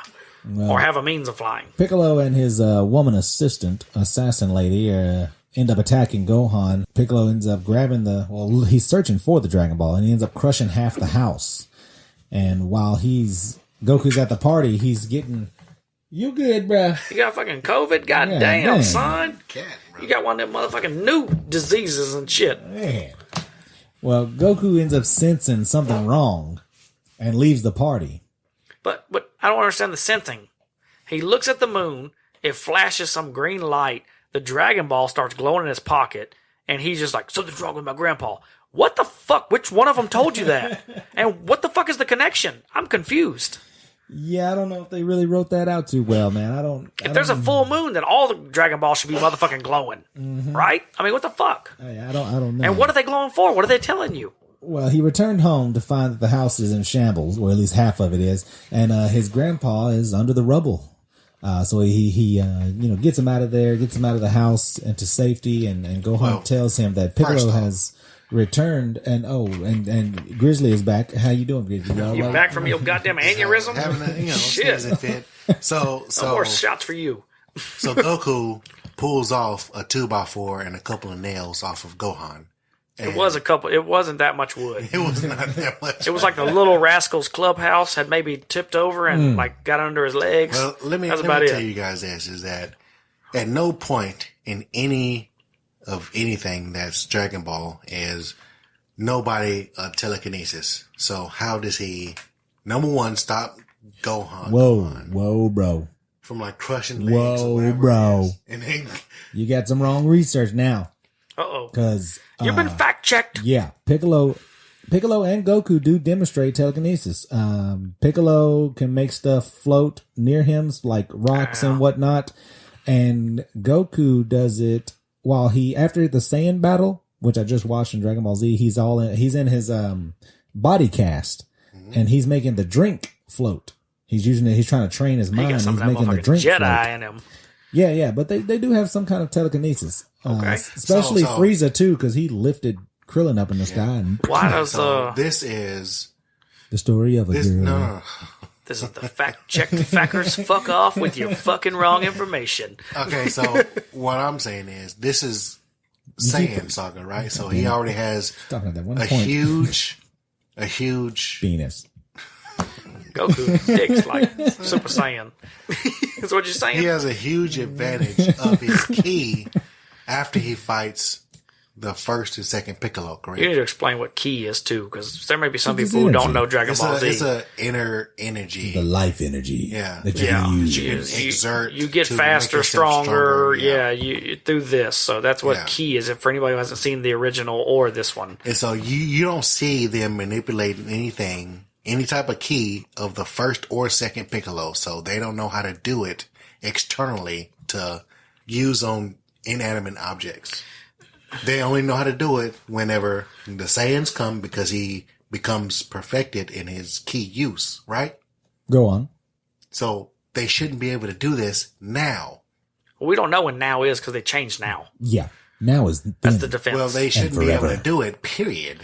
Well, you don't know because you don't know what the director was thinking in his head, because none of this makes sense. He wasn't thinking.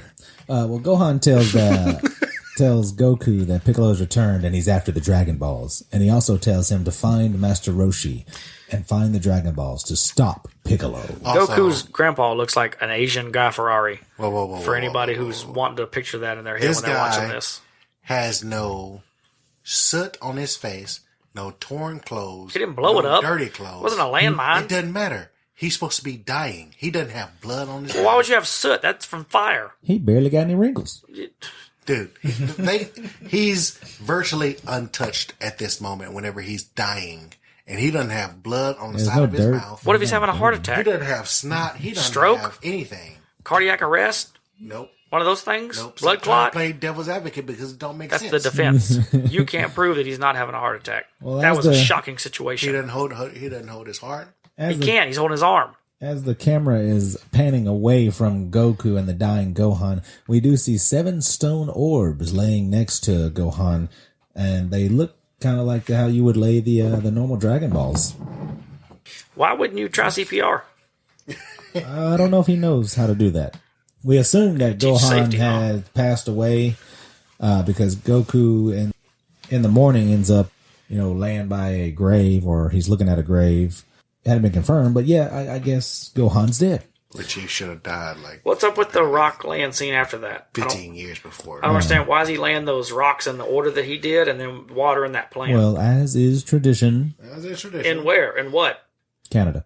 I was about to say, because, I don't know where this fucking shit came from, right? I mean, there's no... What the fuck is that? I don't know. But Goku does go walking through the house, and he discovers Gohan's old fighting uniform. And then he hears someone in the house, and it's a woman with a gun. With a gun. A lot of guns in this one, man. John Wick, motherfucking Dragon Ball Evolution. Which I'm like, this woman shouldn't be violent at all. She's the scariest woman ever in the OG series. Any type of violence is happening, she runs away, she screams, she tries to get Goku to defend her. She was running this motherfucking house like she was in Resident Evil 4. By God. Yeah, she was ready, dog. She had good form. Why would you pretend to be a badass if you that damn scared? Like, come on. Yeah, she was a pussy. They changed so much bullcrap. She was a coward. She was unnecessarily. A runner. They did, yeah. I mean, I'm trying she's to supposed to be. I can't play defense on this one. She's supposed to be a genius that's scared of any type of violent anything. And then all of a sudden, she's a badass trying to shoot people and... Yeah. Yeah, she tries to shoot Goku, but he dodges, luckily, because that is attempted murder. Yeah. And she's looking for what she calls a Prometheum orb. Not the Dragon Balls, but a Prometheum orb. Mm-hmm. And Bulma in the anime manga has blue hair. Mm-hmm. This one has like a blue streak. Yeah, blue streak. She's the white girl from Shameless. That you see naked. A lot. She's hot. Yeah. But if you know, this the older sister of the family, if you've ever seen Shameless. So if you can try and picture Bulma being played by that character, and then you can picture Goku being played by her boyfriend. Well, terrible. Yeah, Goku shows her that he has a 4-star Dragon Ball and tells her that she wasn't even close to killing him. Sounds sexual right there. But it just shows like she was going to kill him to get this Dragon Ball. Even though she didn't know it was a Dragon Ball. Yeah, it was a Prometheum orb. What the fuck is that? Is that anywhere in... Nope. Anything? Does it ever get called that whatsoever in any... Nope. Whatsoever. Everybody knows. Other countries, other stories, everybody anywhere. knows that this is a Dragon Ball. Yeah, so that's dumb. Yeah. Well, she has a Dragon Radar, and she wants all of the Dragon Balls. She doesn't have a Dragon Radar. What's she got? What is it called? It's called... Prometheum Orb Tracker. You're right. It also tells you that her father owns Capsule Corp, but that is the only mention of that or any kind of showing. And in the cartoons, if I remember correctly, it was pretty prominent. Capsule Corp was everywhere. Mm-hmm. It was, there were flying fucking cars and all this type of advanced technologies. That's my other issue with this is DBE, Dragon Ball Energy Locator. Why is it called that when she calls it a Promethean orb and she's the one who has the thing? Weird. Doesn't make much sense. But yeah, I don't understand that. This bitch pulls out a motherfucking super advanced technology fucking tracker. She's got this fucking electronic bike that comes out of a fucking suitcase. There's all kinds of technologies proven. Piccolo's riding around on a motherfucking spaceship that looks like Boba Fett's. But everybody's driving normal cars and everything's normal. Where the fuck is going on? It is a weird mix of technologies. Dude, it was about this point in the movie where I had to give up. I stopped everything, and I had to contemplate life. I told both of y'all I watched it in 20-minute increments, so I didn't go in fucking insane. Yeah. I couldn't watch it all at once. Well, Goku grabs Gohan's staff, and I guess this is the power pole from the anime, which sounds inappropriate. Doesn't really come into play. It doesn't do what it's supposed to, at least. It doesn't grow, it doesn't shrink, it doesn't... Listen, y'all need to explain what you're talking about, because that sounds super nasty. Yeah. Well, Goku needs to get to Master Roshi, and he makes a deal with Bulma to take him, and they will search together for the Dragon Balls and Master Roshi. So Master Roshi is supposed to be on a deserted island, surrounded by water, so they can train in private. Like an Epstein Island. So, Brandon, why don't you tell me where they find Master Roshi? Well, hold on. We gotta get before there. they get there, the way their means of transportation is what Devin was talking about earlier. Since she works for Capsule Corp, she just throws this device out, and it just grows into a motherfucking trike. Yeah. Like Capsule Corp, super dope one. It uses like the shrinking technology, and just like you click the button, throw it out, and boom, it enlarges. Yep. But this thing is like transforming and growing and shit, and it's like, what? Yeah, it doesn't there's no fucking way that fits in there. It doesn't make sense. Just do it the original way. Yeah, that's stupid as fuck. Well, Bulma's searching for Roshi, but can't find him in the directory. So he's got to be going by a different name or something. But Goku's like, I can sense Roshi somewhere. How? That's the first time you understood that. Yeah, so they're letting us know that he can sense. That's when he sensed the moon was full and his grandpa was getting attacked by Piccolo. That's how he knew that. He could sense stuff. Yeah, that makes sense. Thank you, Devin, for enlightening me. Trying to make sure you understand Bulma that. says that there's another Dragon Ball and starts to break into someone's house. So she is breaking and entering, and she's willing to commit murder for these balls that... What does she want them for? I don't think she knows that they can make a wish, but she doesn't even understand. I think she does mention that they can power something. She wants to use them as a battery. Yeah. But that's that scene, too, where you see a super advanced civilization behind this house, which matches some of the technology, but the house that's in it looks like the fucking house from Up. But like what I said, is it's supposed to It's in the middle of like a junkyard or something. I don't know what it is. A deserted island in the middle of nowhere so they can train. Yeah, he looks like he's right off the coast of Chicago. What the fuck? You know? And Bulma and Goku break into the house, and they're ignoring the security system that's blinking on the wall. It's a huge... And she's looking for the balls. 2009, their version of cameras and shit is not what we have today, which looks like a beeper. These are giant blinking ass lights and cameras. It look like a damn museum fucking security system. And Goku hits a shelf and a bowling ball falls, and he hits his pan with these 5 stones on it, and they fly into the air, and he ends up catching all of them except for one that hits a glass jar. It doesn't break it, but it does make a sound which wakes up Roshi. Yeah. The whole bowling ball dropping didn't wake you up, but this little... Yeah.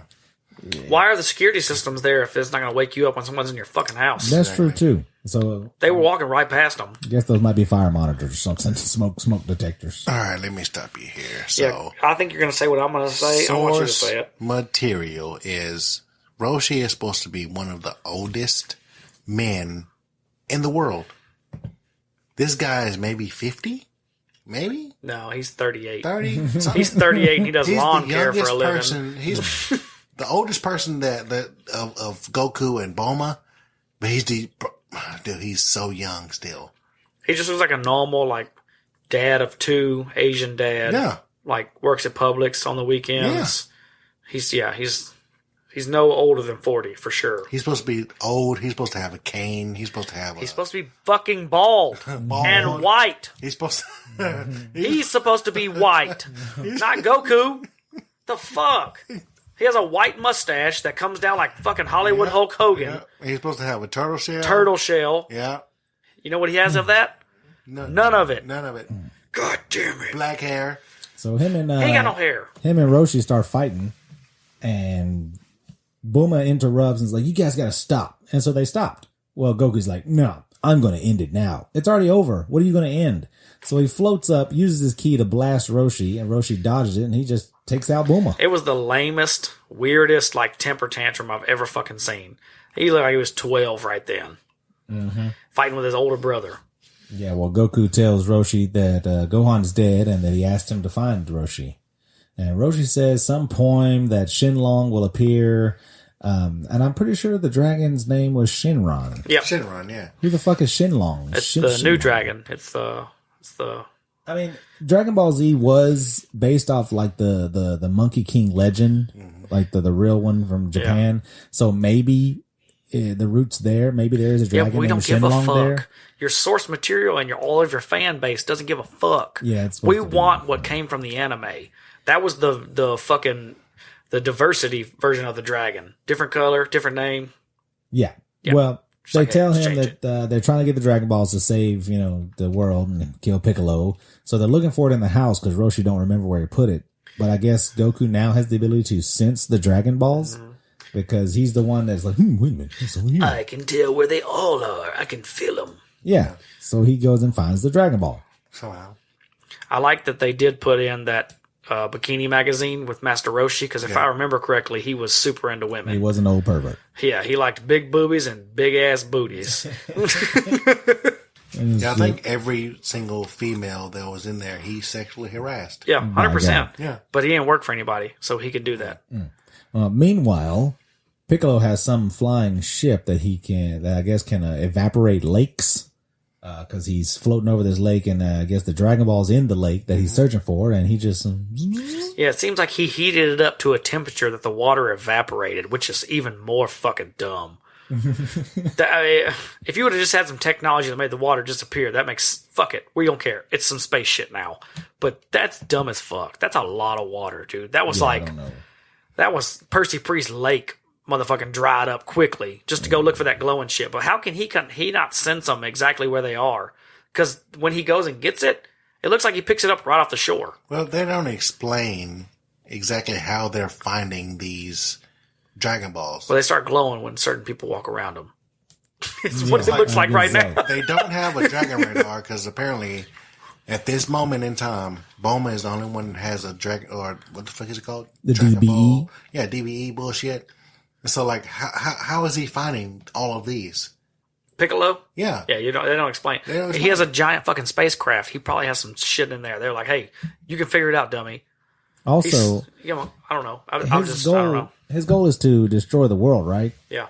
So, why don't he just take his stupid ass water vaporizing ship and just vaporize all the water everywhere? And then they all drowned. Well, no, if they vaporize it, then there'll be no water left. And yeah, people just starve and die. And he can see people suffer then.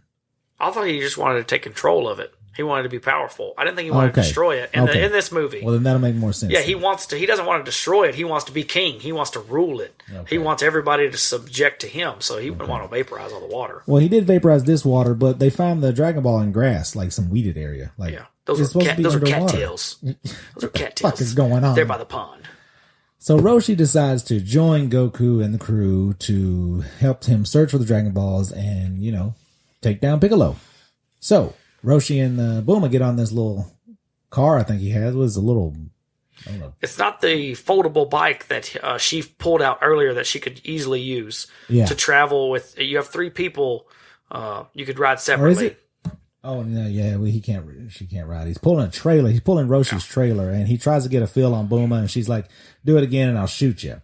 But he ends up giving Goku this huge backpack, and I guess this may be a shout-out to the original, because during the training for Goku and Krillin, he put 60-pound turtle shells on each of them while they did their daily tasks to make them stronger.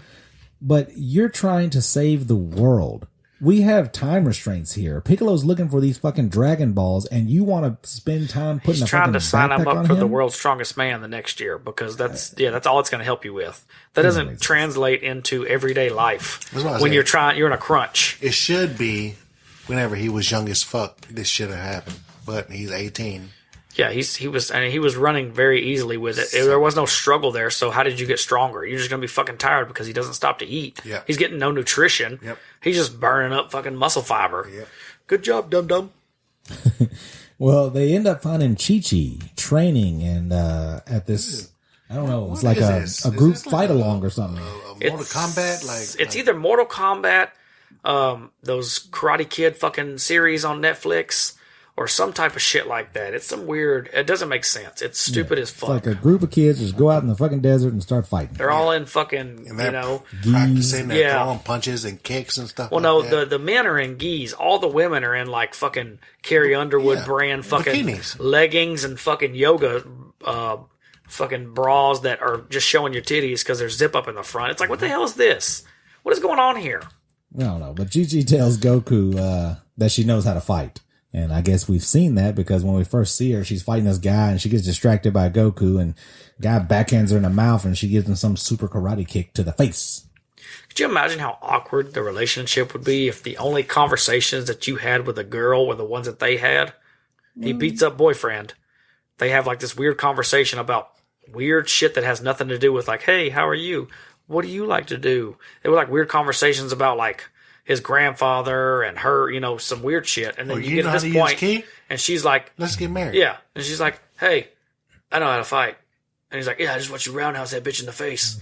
And that's your conversation so far.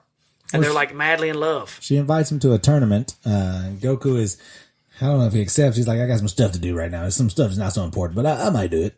Well, he gets put through more weird training while he's upside down in that trailer as they're traveling. And I guess Master Roshi is seeing if he can do certain things while he balances upside down.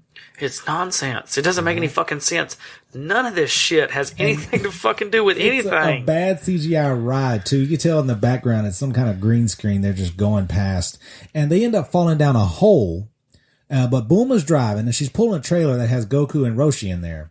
Bulma falls down the hole first. How do Goku and Roshi land first, and then Bulma comes down? My question is that when they fall into the hole, it looks like it won't fit what they're carrying.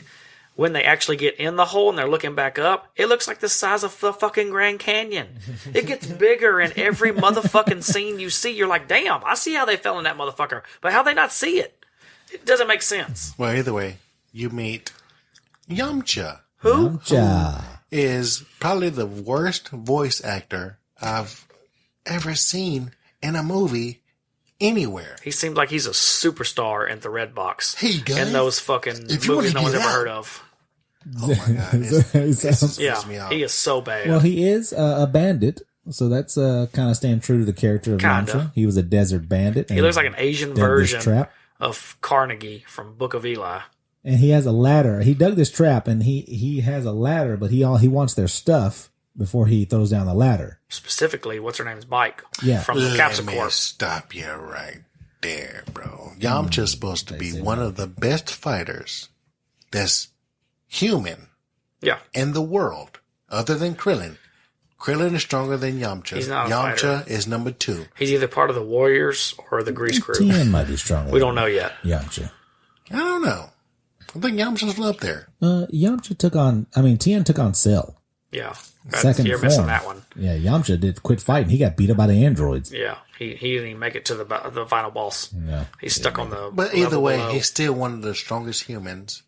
And you don't see him fight. You only see him hold a gun and then maybe Don't say... tell people what happens. Oh, Yeah. What's wrong with you, bro? Yeah, we agree with you. He sucks. That's it. His voice acting sucks. His voice acting is literally like Zay.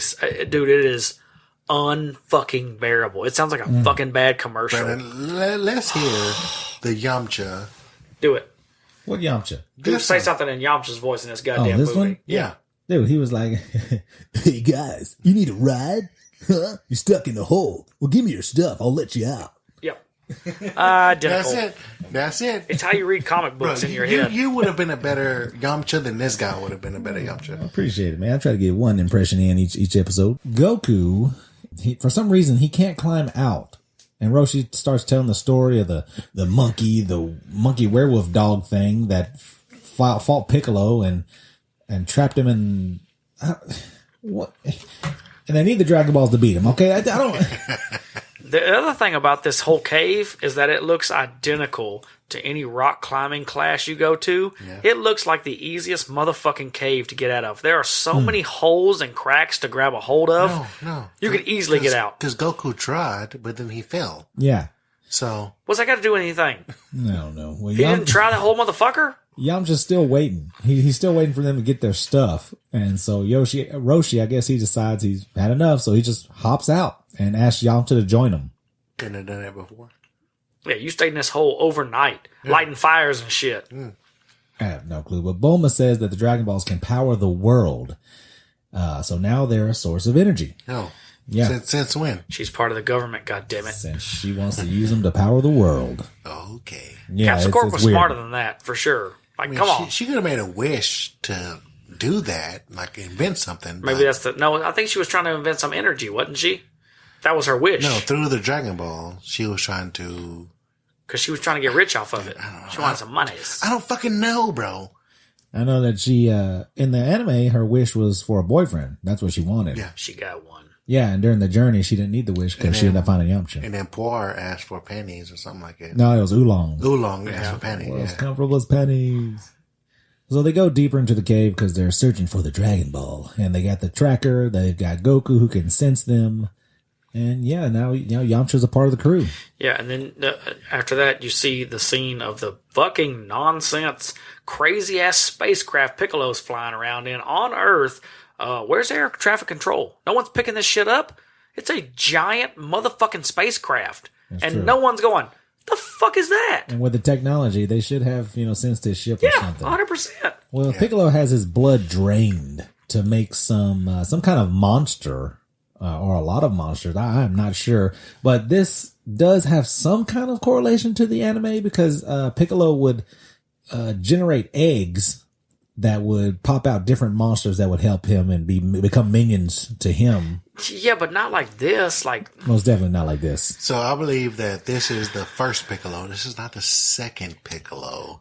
The Piccolo Jr. that did not have the eggs. Yeah, that come was out the of his hero. mouth. Yeah. So the villain did not have this. The villain popped out an egg that was second Piccolo. So when I initially seen this, you do see enemies pop up, and I thought that it was Cybermen.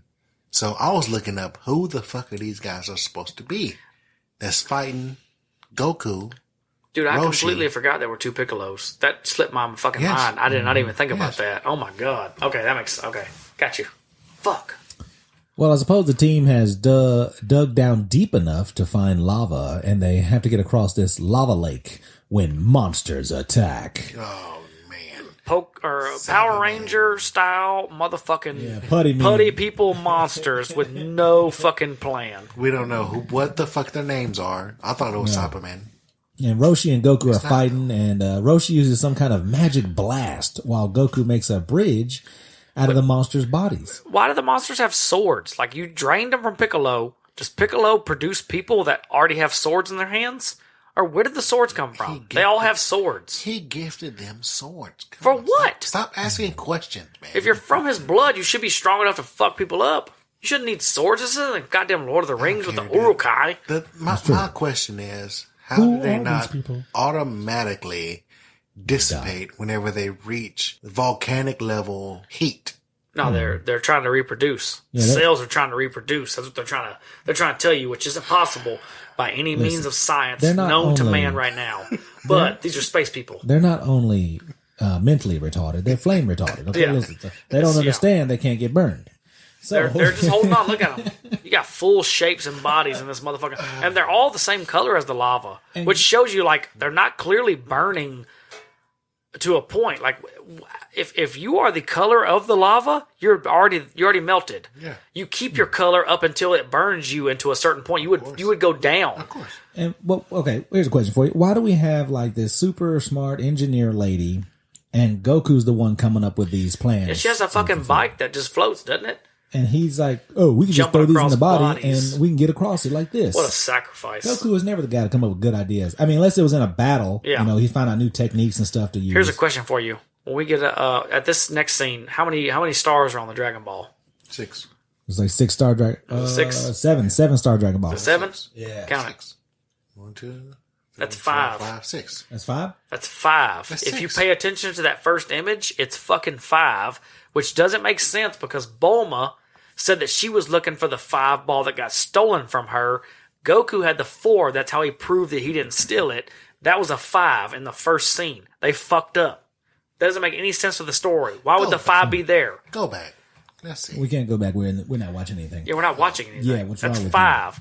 Oh, I'm sorry. You pay attention to the scene. That first scene is a 5. I can't believe it's 5, man. Yeah, God, What do you mean you can't believe it's a 5? Out of all the mistakes, that's the one you can't believe? Well, Get the Goku fuck hops out of here. across. He does grab the thing, but he gets a vision every time he finds a new ball. You gotta touch it, though. You gotta And touch it. then he's attacked by Piccolo's henchwoman. He punches her, but doesn't kill her. And she's like thrown... 35 feet away. Yeah, she's thrown away, but he doesn't finish her off. No, Like he what? just leaves her. Why would you not just take her out? It's a Mike Tyson KO. I don't Bruce Buffer done understand. called it. Well, I mean, I guess for a good reason, because she ends up listening, eavesdropping on their conversation. Like, you could have just ended her and ended Piccolo knowing, having an advantage on you, Yep. but no. Because he would have had to come for you by himself. Yeah, I don't. The henchman's been doing everything to this point. What was it? Who wrote this, man? Who wrote this? I don't understand. Bulma looks like motherfucking Katy Perry at this point. This silly ass hairdo that's just blue. Well, Roshi ends up having this idea that he has to go and he needs to do something to. Hey, could you not? Damn, Zay, what the fuck, bro? It's You already close to dying. the edge. Could you put it closer? Yeah. I told you done brought something back from goddamn New Orleans. I'm sneezing. It's allergies. Grizzly done got rabies. He's got You a can't cat. cure it. He's got a cat. I'm sorry. That cat ain't in this goddamn room. Yeah, he ain't ever been. Matter if it's in his room. He don't come in this I'm room. sneezing. Yeah. You don't sneeze on the other podcast. Anyway. Just saying. Okay. Well, Roshi arrives at some temple to talk to an Mr. old... Popo. Is that his name? No, it's not fucking. No, This fucking random dude that they it's a made nobody. up. This is actually... I thought it was Mr. Popo, bro. Yeah, it should have been. No, yeah, it should have been. That makes sense. But no, it's a nobody, just like Piccolo's little henchman lady. Yeah, but it's played by, what's the guy's name? The Black Ghostbuster. This is him. Arnie Fuck, something. yeah, I can't think of his name. Good actor, great actor. He just got stuck with a shit movie. And he never. He's never recovered. Since. He shouldn't have. Yeah. God dang. Yeah, he took a poor role on this one. I don't Yep. understand. But he tells the monk that he needs a container. The container that sealed Popo a long time ago. And, he's like, what?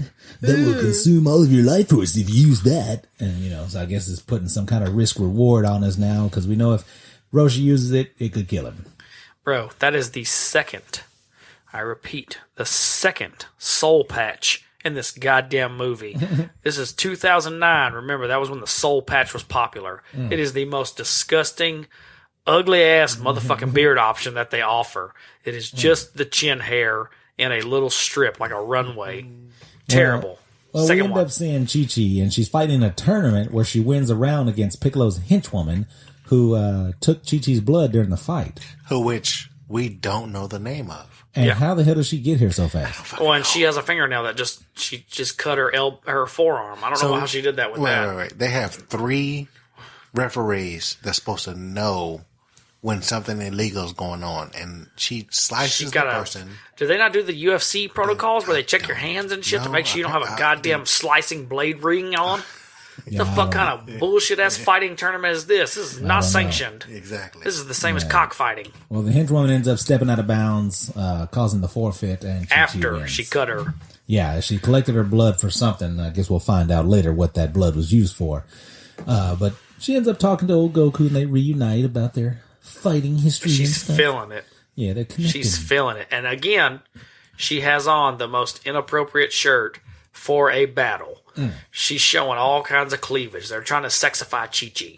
And then we get a small little moment here where Bulma and Yamcha are together, and Bulma says that she wanted to be famous to Yamcha, and what feels to be a forced bonding between the two. I feel like it's not natural. I feel like it's just... Yeah, it's I don't shit. know. I feel like this scene literally is not necessary literally. in this movie. Not at all. It adds nothing. It adds nothing. It Other than Bulma looking like a bullshit red box knockoff of fucking Tomb Raider at this point. Well, if we remember, the first time we seen Yamcha, Roshi and them were telling him about the legend of the Shenlong and the thing. He said he didn't believe in all that Yeah, crap. right. And he's just following the fuck around. And now he's strangely on board with all of this. This shows you why, though. He's trying to get up in them pants. He might just be. He's trying to get him some Bulma. This is the guy that bet, was that Paul Walker in the first Fast and the Furious? Yeah, the Asian guy. Yeah. Oh, Right? yeah, the villain. Yeah. Yeah. yeah. Dang, he fell off. Yeah, he fell the fuck off after that goddamn movie, bro. You know what's crazy? Speaking of people who were people, if you IMDb the guy who played Goku, he was originally on board for Marvel to play a young Tony Stark. They were going to start the Avengers early and use him as a young Tony Stark, and then once this movie bombed, they canceled the project and went with Tony Stark and went with a different script. I'm so glad. I made that shit up. That's a lie. Oh, Got him. fuck you, damn it. God damn it. You son of a bitch. Suck my dick. I'm the master of tricks. Well, Got your ass. Goku and Roshi training, and Roshi is talking about airbending, and that the final technique that he needs to learn is the Kamehameha. Which, what the fuck? Airbending, Kamehameha. Yeah, what? I don't watch anime, but I know that airbending and that are a different fucking thing. What The Kamehameha literally murdered people. Yeah. If done right. No, I'm not saying that. So, like, The airbending thing, it's not. Source it's material. air. Source material is the Kamehameha is meant to kill people that are evil, Yeah. It's not air. not air. No, yeah, it's pure energy. It's heat, light, Yeah. not air. First time Comes was from the used. soul. First time it was used was kill Goku Frieza. seen it once, I thought it was to kill only Frieza. once, Oh, bitch. to show Master Roshi that he could use it. He hit a random car. Yeah, he used it on a random car. damn. Because he saw Master Roshi use it to put out this fire on a mountain, and Goku was like, I can try that. So he tried it, and he did a little one, and it was successful. And Was the second time Roshi on Frieza? No, he's used it plenty of times. God damn but it. The big one, though, was Frieza. No. That was the end of That was a spirit motherfucking bomb. great. Oh, it was a spirit bomb. Yeah, Son that of a was a bitch. spirit bomb. I ain't paying attention. yeah. It's a blast. Well, I guess in this movie, the Kamehameha wave is just a ball that can light candles. And he For doesn't. sexual innuendo. And he doesn't even say Kamehameha. He just does it. Yeah, with his hands. He Like doesn't 50 do it. Shades of Grey does it. They have to like do all these other movements and then. Yeah, but here's Dude, what the fuck? Like, this scene doesn't. That's not the problem for me. This scene's problem for me is exactly what happens after, to where he tries to cheat and light the candle with a candle, and then Chi-Chi walks in, and they start doing this weird ass sexual game of like, if you can light these candles, you can take one step Well, closer yeah, to she me. tries to give him incentive. Yeah, it's like yeah. to get incentive it right. to what? What do you know what's going on here? Yeah, get a little Wait, closer. this didn't happen in any of that. Dragon He's Ball, already none of know this how to shit do it. was it. He's yeah. only seen it once, and then he did it. That's it. Well, That's how it should. The other fucking problem is be. like there was no Chi-Chi Goku fucking love stories in Yeah, any that was not episode. it. That was not She it. made him fucking food and bandaged him up. That's all she did, and made him babies. Yeah. That's it. And then yelled at him a lot. Yep. It was like a typical fucking wife. Well, they end up doing that little training exercise, and Goku ends up getting close enough to give Chi-Chi his their first His kiss. Kiki. And again, she is in an inappropriate outfit, showing off some boobage. Bobage. Which I think, Devin, you had some type of information about this. Yeah, we did a boob search. We had a boob search. We did a boob search on this, and the producers and the editors in this movie are really good at their jobs, because we looked it up, and according to Theo Vaughn's assessment of boobage, she probably produced some children with ADHD, because A-cups produce ADHD according to Theo Vaughn, and this movie makes her look like she's got maybe a high B, low C. She's actually an A. Damn. That's your boob fact of the day. There it is. Boob fact. Take Boob it how you fact. want. Well, yeah, this is a terrible scene right here because I don't know. It just all the love scenes in this just don't. I don't know. I don't It's like Twilight, but with Dragon Ball. This was that same era. You got to remember. This is the love era. They tried to make it Twilight. Well, I don't know what the writers, directors were thinking. Anyway, we see the monks chanting and enchanting with Master Roshi over this container, this magic container that's supposed to be used to trap Piccolo in there and hold him for another 1,000 years. It just looked like a giant motherfucking crock pot. And That what- was meant to look like a genie's vial. You know, it just looks stupid as shit.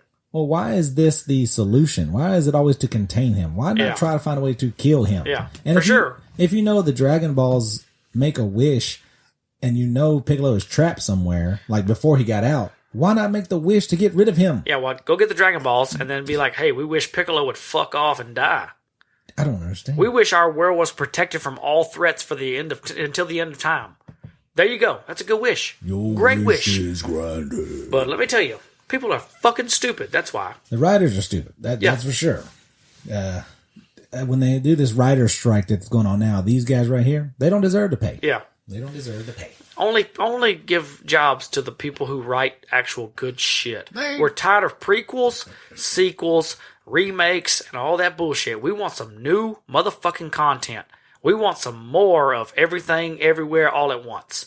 We want some more of that. We're tired of all this remake bullshit. Well, we end up seeing Bulma waking up, and she hears something, and she finds Chi-Chi sneaking around and just acting kind of weird. Looked like they kind of innuendoed that maybe she had come out of Goku's room, and they were thinking, her and Goku had made some Dragon Balls. Yeah, trying to embarrass her and stuff like that. Goku emptied his Dragon She doesn't understand it. Yeah, so her and Yamcha have a little fun, talking about it, kind of, and picking at her. Yamcha comes out looking like the ugliest motherfucking Japanese version of Kurt Russell. Well, Goku walks up because they assumed he was in the room, but it turns out he wasn't. So Bulma checks her little DBE and finds out that Chi-Chi has stolen the 3 Dragon Balls. And so they give chase. And we see that they corner her, and Chi-Chi pulls out a gun and just blasts him with this huge flame. She did some Dragon Breath bullets or something, because that made no goddamn sense. Yeah, and it creates this unstoppable flame she had an that doesn't go out. incendiary round in a fucking pistol. Well, Chi-Chi ends up getting kicked in the face to the ground by Chi-Chi. So we found out the result of her taking that blood, and it was to clone herself or maybe make a clone of Chi-Chi. And as they're fighting, Bulma and Yamcha just figure, hey, we got to get around this fire. Let's go. And so they run around, but Goku's like, no, I see Chi-Chi fighting Chi-Chi. I got to go help him. And let me tell you, that fire, any grown adult could have gotten through that. It was literally just a small line of fire. He could have just jumped over. Yeah, easily could have you probably could have put it out with spitting on it. But look, his next decision is the stupidest decision I've ever seen somebody do. And that's to hit the wrong person. Somebody says, get him. And then he actually goes after that person rather than be like, okay, what did we do earlier today? Or why is that stupid though? Something. Because how does he know? Because a clone may not know his name, and she said, "Get him, Goku." That seems personable. How do you know the clone can even speak? Clearly, how do you know the clone can do anything other than fight and do its task, which is to get the Dragon Balls? The other person knows his name. That's not a person. That's a clone. It don't matter. How do you know though? He doesn't know. He's dumb as shit, right? He's fucking retarded. I know he's retarded. He went full retard. At least question both of them to be like, hey, they're fighting. You can't be like, hey, stop what you're doing. Let me ask you both a question that only one of you would know, and then we'll go from there. What he would have asked was, what did we do earlier? Which was, they kissed earlier because he found out. Yeah, but you could have said anything. If it was after lunch, you could be like, we had fucking breakfast. We ate lunch. We fucking talked earlier. What did we do earlier? We walked through some shit. Devin, Polar, what would we have done before? Yeah, but you could have said anything. He's dumb. He's going to be like, God damn it, we did do that. I need you could have said anything. We both breathed together in a short capacity. Devil's advocate, because I am playing devil's advocate. You're wrong. I'm still on that fire, man. You just saw that he used his key to put out those goddamn candles earlier, and he couldn't put out that little small fire. Like, what's going on, man? What is happening? It's Goku. He's struggling. I guess so. Well, he ends up kicking the wrong Chi-Chi, knocking her out, and he turns around and gets blasted by the fake Chi-Chi, and he's on the verge of dying. So how? He got blasted. Well, we're going to establish this. If you go back and you watch the grandfather, when the house fell on him, that wouldn't have bothered him in actual anime terms. He would have been fine. He would have got the fuck up. Yeah, that's true. All damage to this point has been irrelevant other than those Piccolo monsters getting sliced in half and used in lava as stepping stones. All the other damage in this entire series has been nonsense. Even when Goku got knocked against the banister in the house, he made it out like it hurt like a normal human would get hurt. Get the fuck out of here. You're training on a fucking balance beam outside. Come on. Piccolo's henchman escapes, while Roshi uses the Kamehameha to revive Goku.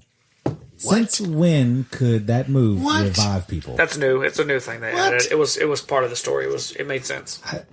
Before he gets revived, he's having this fucking vision that Gohan tells him that have faith in who you are.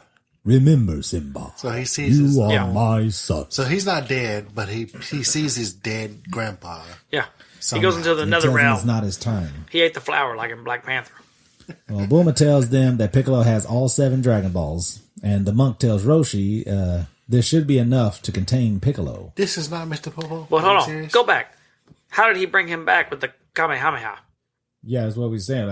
How though? What logic lies in that? If you were to shoot someone in the chest at direct, I mean, there is no distance between Devin, you. You've been, I don't understand. You've been devil's advocate. Why don't you tell us? Listen, at this point, I can't figure the fuck out. This one I'm losing. I'm sacrificing fucking points here. Well, Piccolo, I don't know. Piccolo readies the Dragon Balls to take his vengeance You mean the upon Green the Man? Earth. He begins to summon the dragon as he puts him in this rock, and all of a sudden the rocks shatter, but they end up growing and coming into some command center like a Skeletor motherfucking moat type bullshit ass castle that came out of the ground that no one had figured out before. That he has summoned up. I'll say this is the most accurate part of it's not. DBZ because it's not the fact that everything is growing. It's the fact that they have these rock formations that anytime somebody punches somebody, they go through all of these rock formations. Right. That's it. But they're already up. Yeah, they're already up. Yeah, they're already up. But at this point... But at least they look like the ones that we know from Dragon Ball Z. Some of them. Not all of them. Look at them. They look okay. Well, but the thing is, though, is at this point with technology, the technology they have, which is some of it more advanced than what we have now today, we do have LiDAR, where you can fly over an empty space and figure out what's underground. You would have seen this fucking temple. We would have seen it. We would have already known about it. We would have been digging. It doesn't just pop out of nowhere. We don't know that during this point. We do. As Piccolo is getting ready to summon the dragon, Yamcha turns out to have a flying car that would have been very useful earlier. This was Vin Diesel, Fast and the Furious type shit, though. He jumps off a cliff with a Jeep, and they're all freaking the fuck out, and he hits a button, and the fucking wheels turn like some bullshit. It just doesn't make any logical motherfucking sense. Well, the battle begins with Piccolo. He loses one of the balls as Roshi, I guess, is a Kamehameha he unleashes, and it combines with Piccolo's blast, causes explosion. So Piccolo loses one of the balls, and then the whole crew ends up crashing because Piccolo blasts the flying Hummer out of the sky. And Goku, while they're crashed, he finds time to change clothes before he gets out of the crashed vehicle. Of course. But here's the other thing, is the only thing on Piccolo that is accurate is the color of his motherfucking skin. How is that the only thing you did right? All the gear he's wearing, he had the purple in the head. All you did was make his skin green. Green, yeah. That is it. So like he is nothing. The voice. He's supposed to have the antennas. Yes. That pop out. His are like stuck to his head, like he jailed him down or some shit. The teeth, they're supposed to be sharp, like, you know. Yeah, it's like fang-like teeth. Yeah, fang-like teeth, yeah. They did nothing right. And then Goku, after changing clothes and having plenty of time to do so, confronts Piccolo. I like that he changed, though. You know, those other clothes are smelly. You don't want to be the hero in some dirty clothes. Well, you got to change to some fresh Piccolo shit. tells Goku that he is Osaru, the monkey werewolf dog thing. And here's the problem, too, though. How do you only, if you're going accuracy with clothing, how do you only put on the shirt and not the matching pants and boots? Why not just do the whole fucking deal? Why only do a quarter of it? Well, he starts to transform. There's no full moon. And nothing. And for some reason, he's Piccolo's servant. What the fuck is happening? That's not anywhere accurate at all. He doesn't have a tail. No, not at this point. They don't mention at all during any of this movie that he's saying. So they don't say how do they know? That word doesn't come up at all. And ever. How can Piccolo trigger his transformation? And why would Piccolo have a monkey dog werewolf thing? That's his servant. It only changes on certain moons. Piccolo 2,000 years ago. Exactly. Yeah, that doesn't make any sense. What the fuck is going on? We don't know. But also, the monkey transformation is similar to the original, right? But it was a giant skyscraper-sized Godzilla-type motherfucking giant monkey that would destroy shit. That had but a it worked tail. for Frieza. It didn't work for Piccolo. He had a tail. Yeah, that for if sure. he touched the tail, he lost his powers. Yep. If he cut off that tail, he didn't turn into the fucking Monkey ape. anymore. Yeah. The ape. But So- he still turned into the ape right here. So what the fuck? Yeah. None of this makes sense. Roshi attempts to contain Piccolo to save, Goku. Roshi didn't go to battles in the animes. He wasn't like, No, he I'm going to fucking tag along on all of them. He fought a lot in the animes.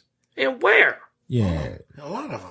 In the battles, the Who did main he battles? fight? Did he fight Frieza? The only thing he fought was in the Did he fight tournaments. Raditz? Not the Did he fight Frieza part. I'm talking about the main battles. He wasn't part of them. Growing He up, didn't like- travel along. He just trained him to I get think ready. He fought the regular Piccolo, the Red Ribbon Army, but then after Dragon Ball went away, Dragon Ball Z, he didn't fight anybody That's past what that. I'm talking about. No, my He bad. didn't fight yeah. nobody. Yeah, If he you- didn't fight if you- nobody. If you go to regular Dragon Ball, he fought all of the main enemies there. He just lost. Was in the Raditz regular not part of Goku. Dragon Ball? No. That was Dragon Ball Z. Yeah, Is that when it Dragon went into Ball Dragon Z. Ball Z? That was Yeah. the first. Okay. It's Dragon Ball Z. I missed that transition. Regular My bad. Dragon I didn't Ball, go back he and fought watch the it. Red Ribbon Army everywhere that they went.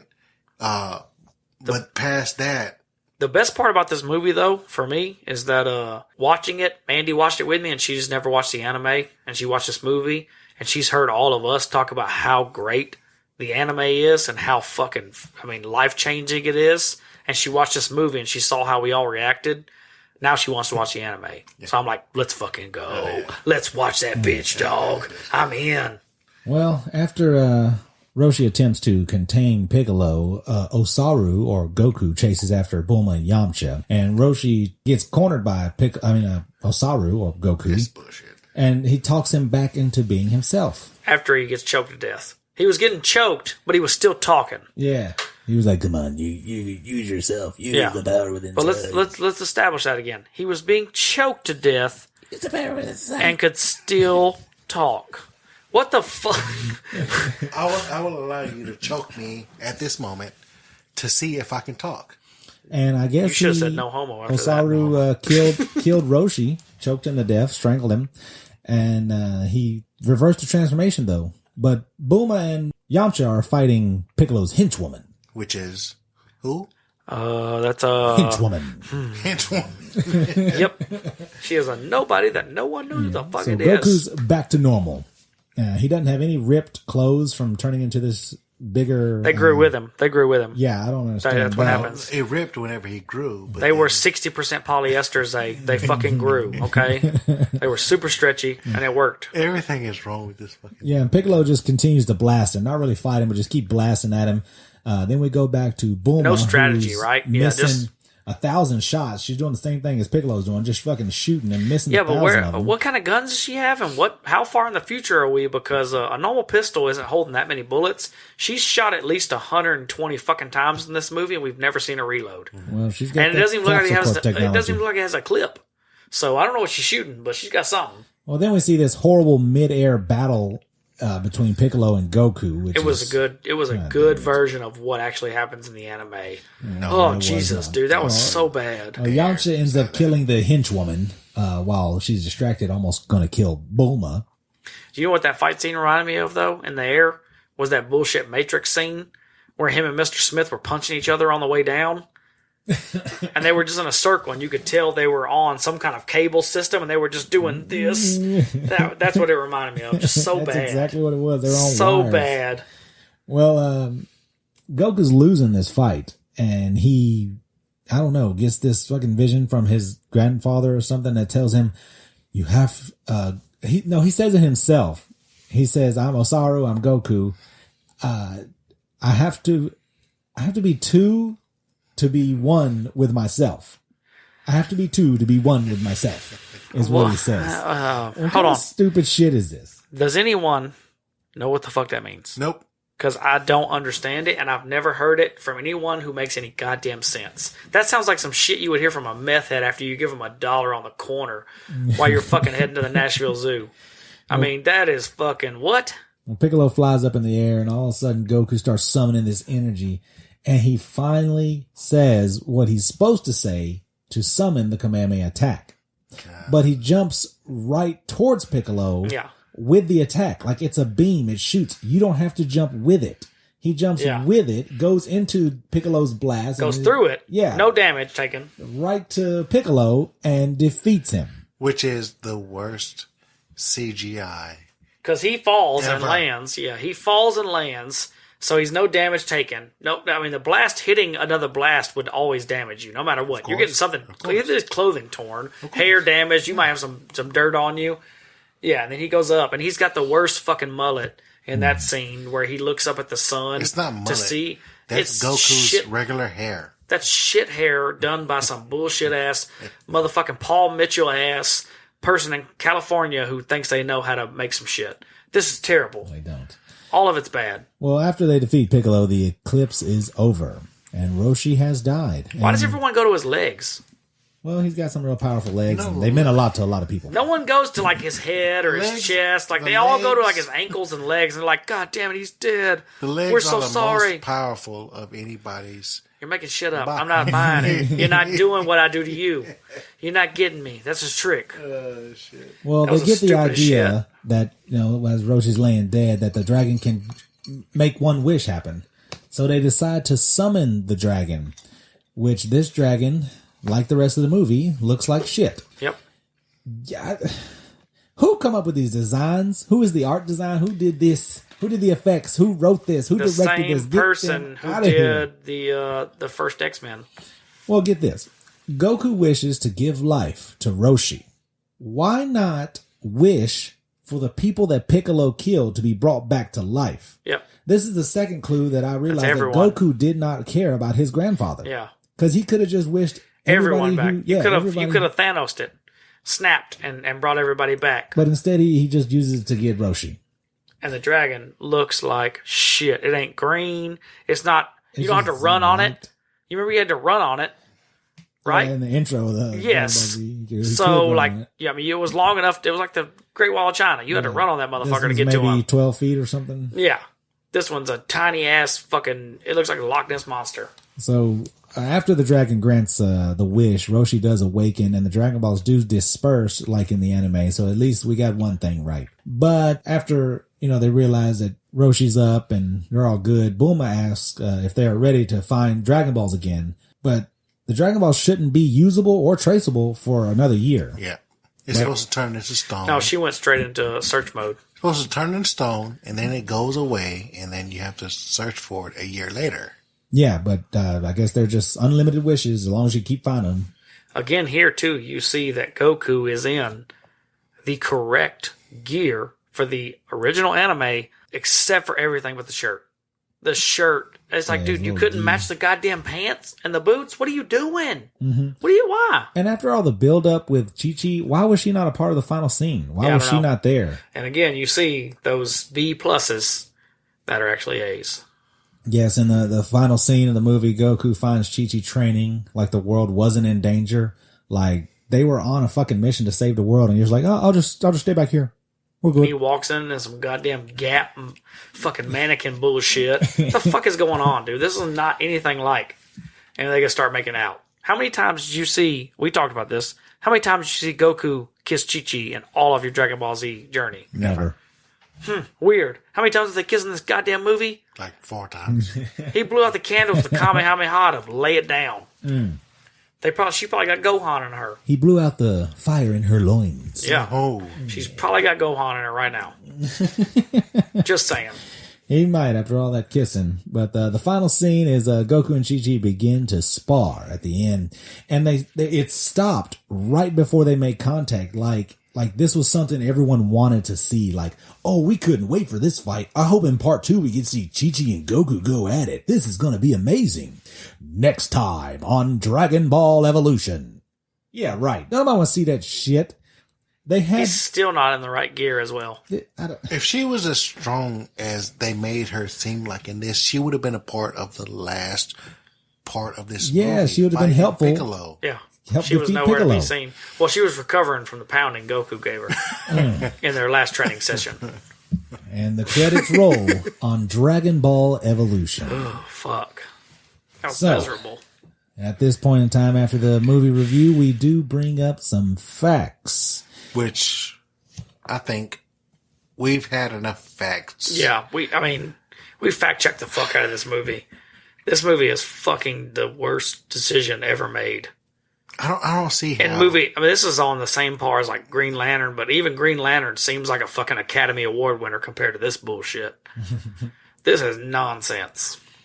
Well, I guess I'll start then. My first fact is that Dragon Ball Evolution faced significant backlash even before its release due to the initial photos and trailers, which showcased costumes and special effects that deviated heavily from the original Dragon Ball series.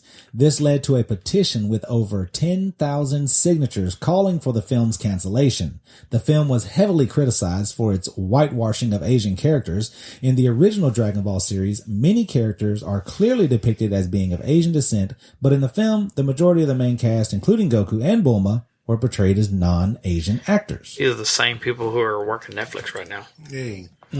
So I only have one, and I think it's the most prevalent because that's how I would feel whenever I see something that they didn't put too much work into. And that is the writers had to apologize for this movie because they continually kept getting death threats. Oh my God. and Deserved. And hate mail because of this Deserved. movie. People hated this movie. It only made what? 26 million. 26 million. I don't know what you mean by only. Again, Zay is rich. We are not. Only 26 mil is still fine with me. I'd be happy with that number. From a movie. I'll split it 50-50. Normally, a movie would get 200 to 300,000.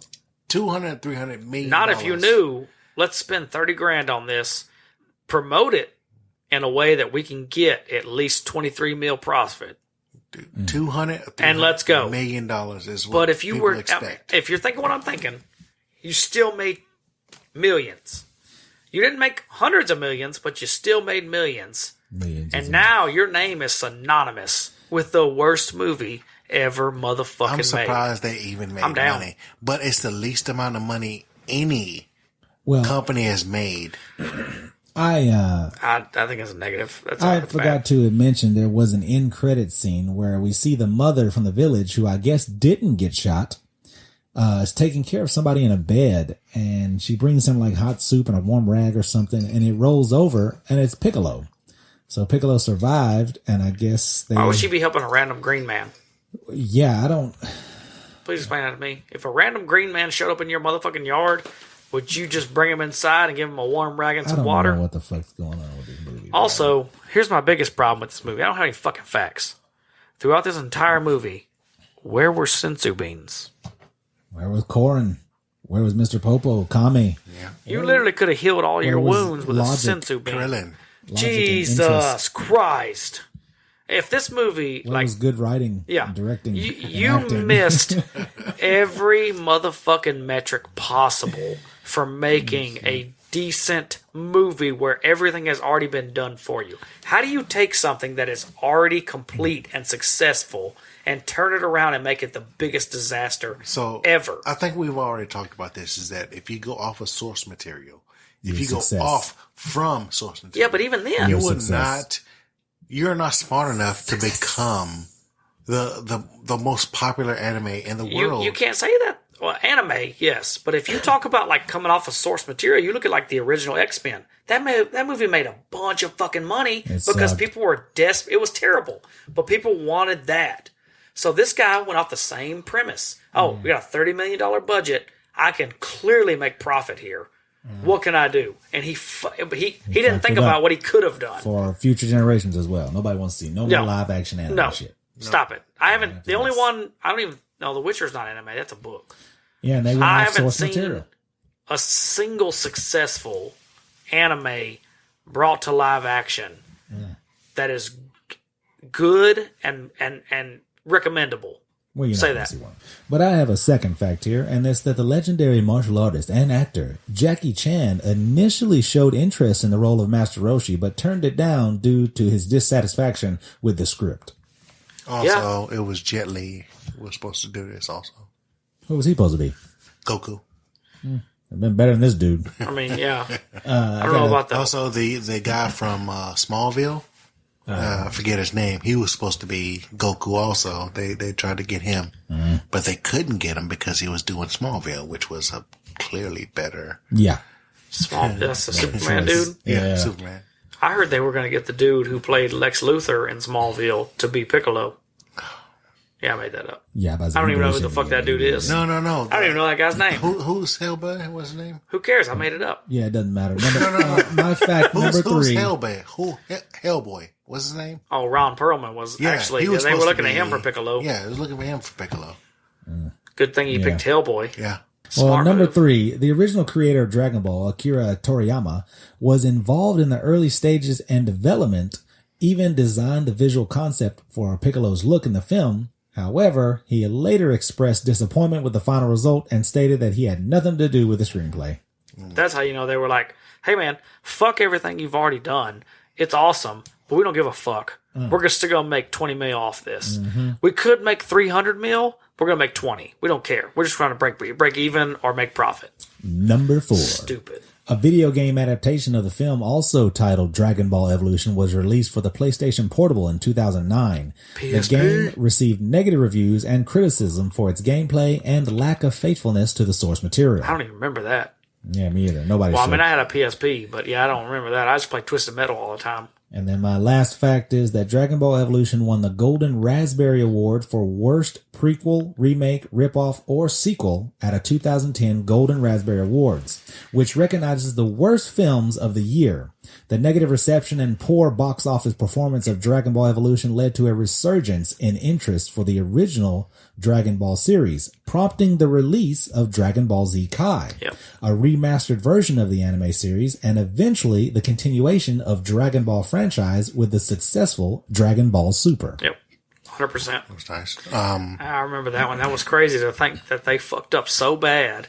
They killed the fan base to where they had to start making new material. Yeah. The fan base was loyal to what was already there. You could watch it over and over. They could have ended it right there. Yeah. My fact is George Lucas was supposed to be the director of this Dragon Ball Evolution.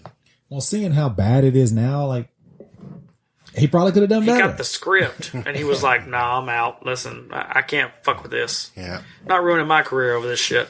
All right. You guys ready for final thoughts? Let's go.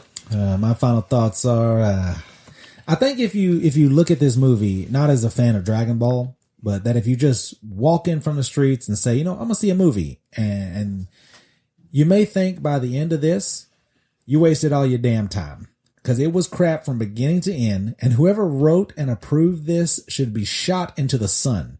The CGI was bad, the inconsistencies, and the story itself didn't pull but what damn names from the source material.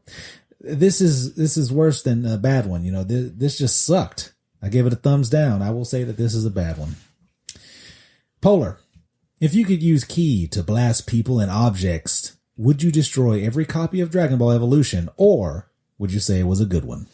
I would destroy every copy and everyone's TVs, Wi-Fi devices, phones, tablets, everything possible. All the servers that this movie is on, I would obliterate it like the Terminator. Holy shit. I would hunt it down and make sure that this was never known to have existed in human history. Yeah, it was, and I only watched Dragon Ball when we were younger. So I haven't watched it as recently as you guys have, and I'm not as familiar with it. It was still literally, I thought I had gotten a free rental from Redbox and pulled it out just on a random night where I had nothing else to fucking do and it was raining. It was just last desperate. This movie is the worst version of it. Made me want to throw up. I had to watch it in 20-minute fucking increments so I didn't lose fucking brain cells. And that's with drinking. I couldn't fucking get past it.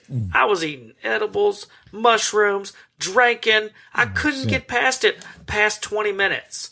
It was mind-numbing. I'd have to look at my phone every now and then if I was trying to watch more than 20 minutes just to take my attention away from how fucking bad it was. Worst movie ever. I'm putting it down. Awful. Only because you had everything already done for you. All you had to do was make the movie. I can't say that about a movie that somebody made up out of nowhere and tried to make happen.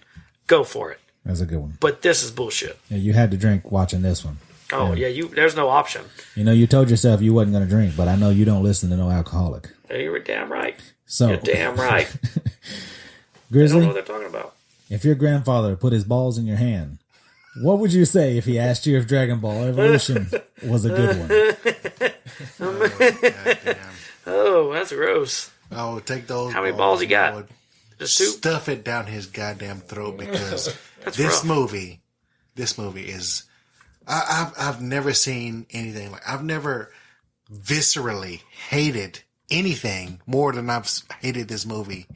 And I'm the one. What about Nazis? I'm one of the dude. It's worse. It's worse than Nazis. This is worse than Nazis. You better calm down. Nazis. All right, cut that out. Cut that out. Jesus, we're gonna get this fucking is worse investigated. than Jim Crow laws in the South in the 60s. It made $26 million. How is it worse? Jim Crow made more money than that. Off of slavery. Off of slavery. This off is of profit. Hating black people. I'm not agreeing with his. Is the worst movie I'm out on his shit. I'm not agreeing with everybody. Polar does not agree with anything Zay said about his interpretation of this movie. It was bad. It was not that bad. It's not worse than Nazis, horrible. And it's not worse than discrimination you can say laws. that because you're white. I can say this because I'm black. You should be saying it because you're black. Nope. I should be saying the opposite. Nope. This is worse than racism. I don't understand. This movie. That's how racism works. This movie. You're doing the opposite of racism. This movie is worse than racism. I'm out. I'm not agreeing with that. Than Chinese, Asian racism, than black to white racism. This is the worst movie I've ever seen, ever come out in any type of platform, ever to be made. Ever. I just want to say I don't agree with anything he said right there. He's been drinking quite a bit, and I don't agree with anything he said. What the fuck, Zay? That's rough. Yeah, you went too far. Those are some final thoughts for you right there. You went too far. They're about to come out to you. If I can give this as many thumbs down as anybody has on this earth. Well, it sounds like you got quite a few Nazis behind you. Which is help you with the thumbs. Blonde hair and blue eyes. 36 million people. I would give thumbs down to 64 million people down. Fuck this movie. I don't. Everything it stands for. What are you talking about with the numbers? I don't know what's going on anymore. What are you talking about with the numbers? Is that like how many people died in the Holocaust or some shit? Is there 36 million people in the U.S.? I don't know. Probably over that. There's billions in the U.S., fool. 36 billion people. No, there's not 36 billion. No. There's not 36 billion on the planet. Whatever it is, right? double it and give that many thumbs down to this movie. We have gone too far, guys. So we're not doing math. We're just going to quit. Obviously, Dragon Ball Evolution is a bad one, and we will not be getting a sequel for that one for sure. So you won't find out what happens next time on Dragon Ball Evolution. But that'll be it for us, guys, at We Real Reels. Make sure to like and subscribe. Also, rate and review on Apple Podcasts and anywhere else you get your podcasts. Thanks, guys, for listening. We have been Real Reels. Also, follow on We Real Reels at Gmail and also We Real Reels in Instagram.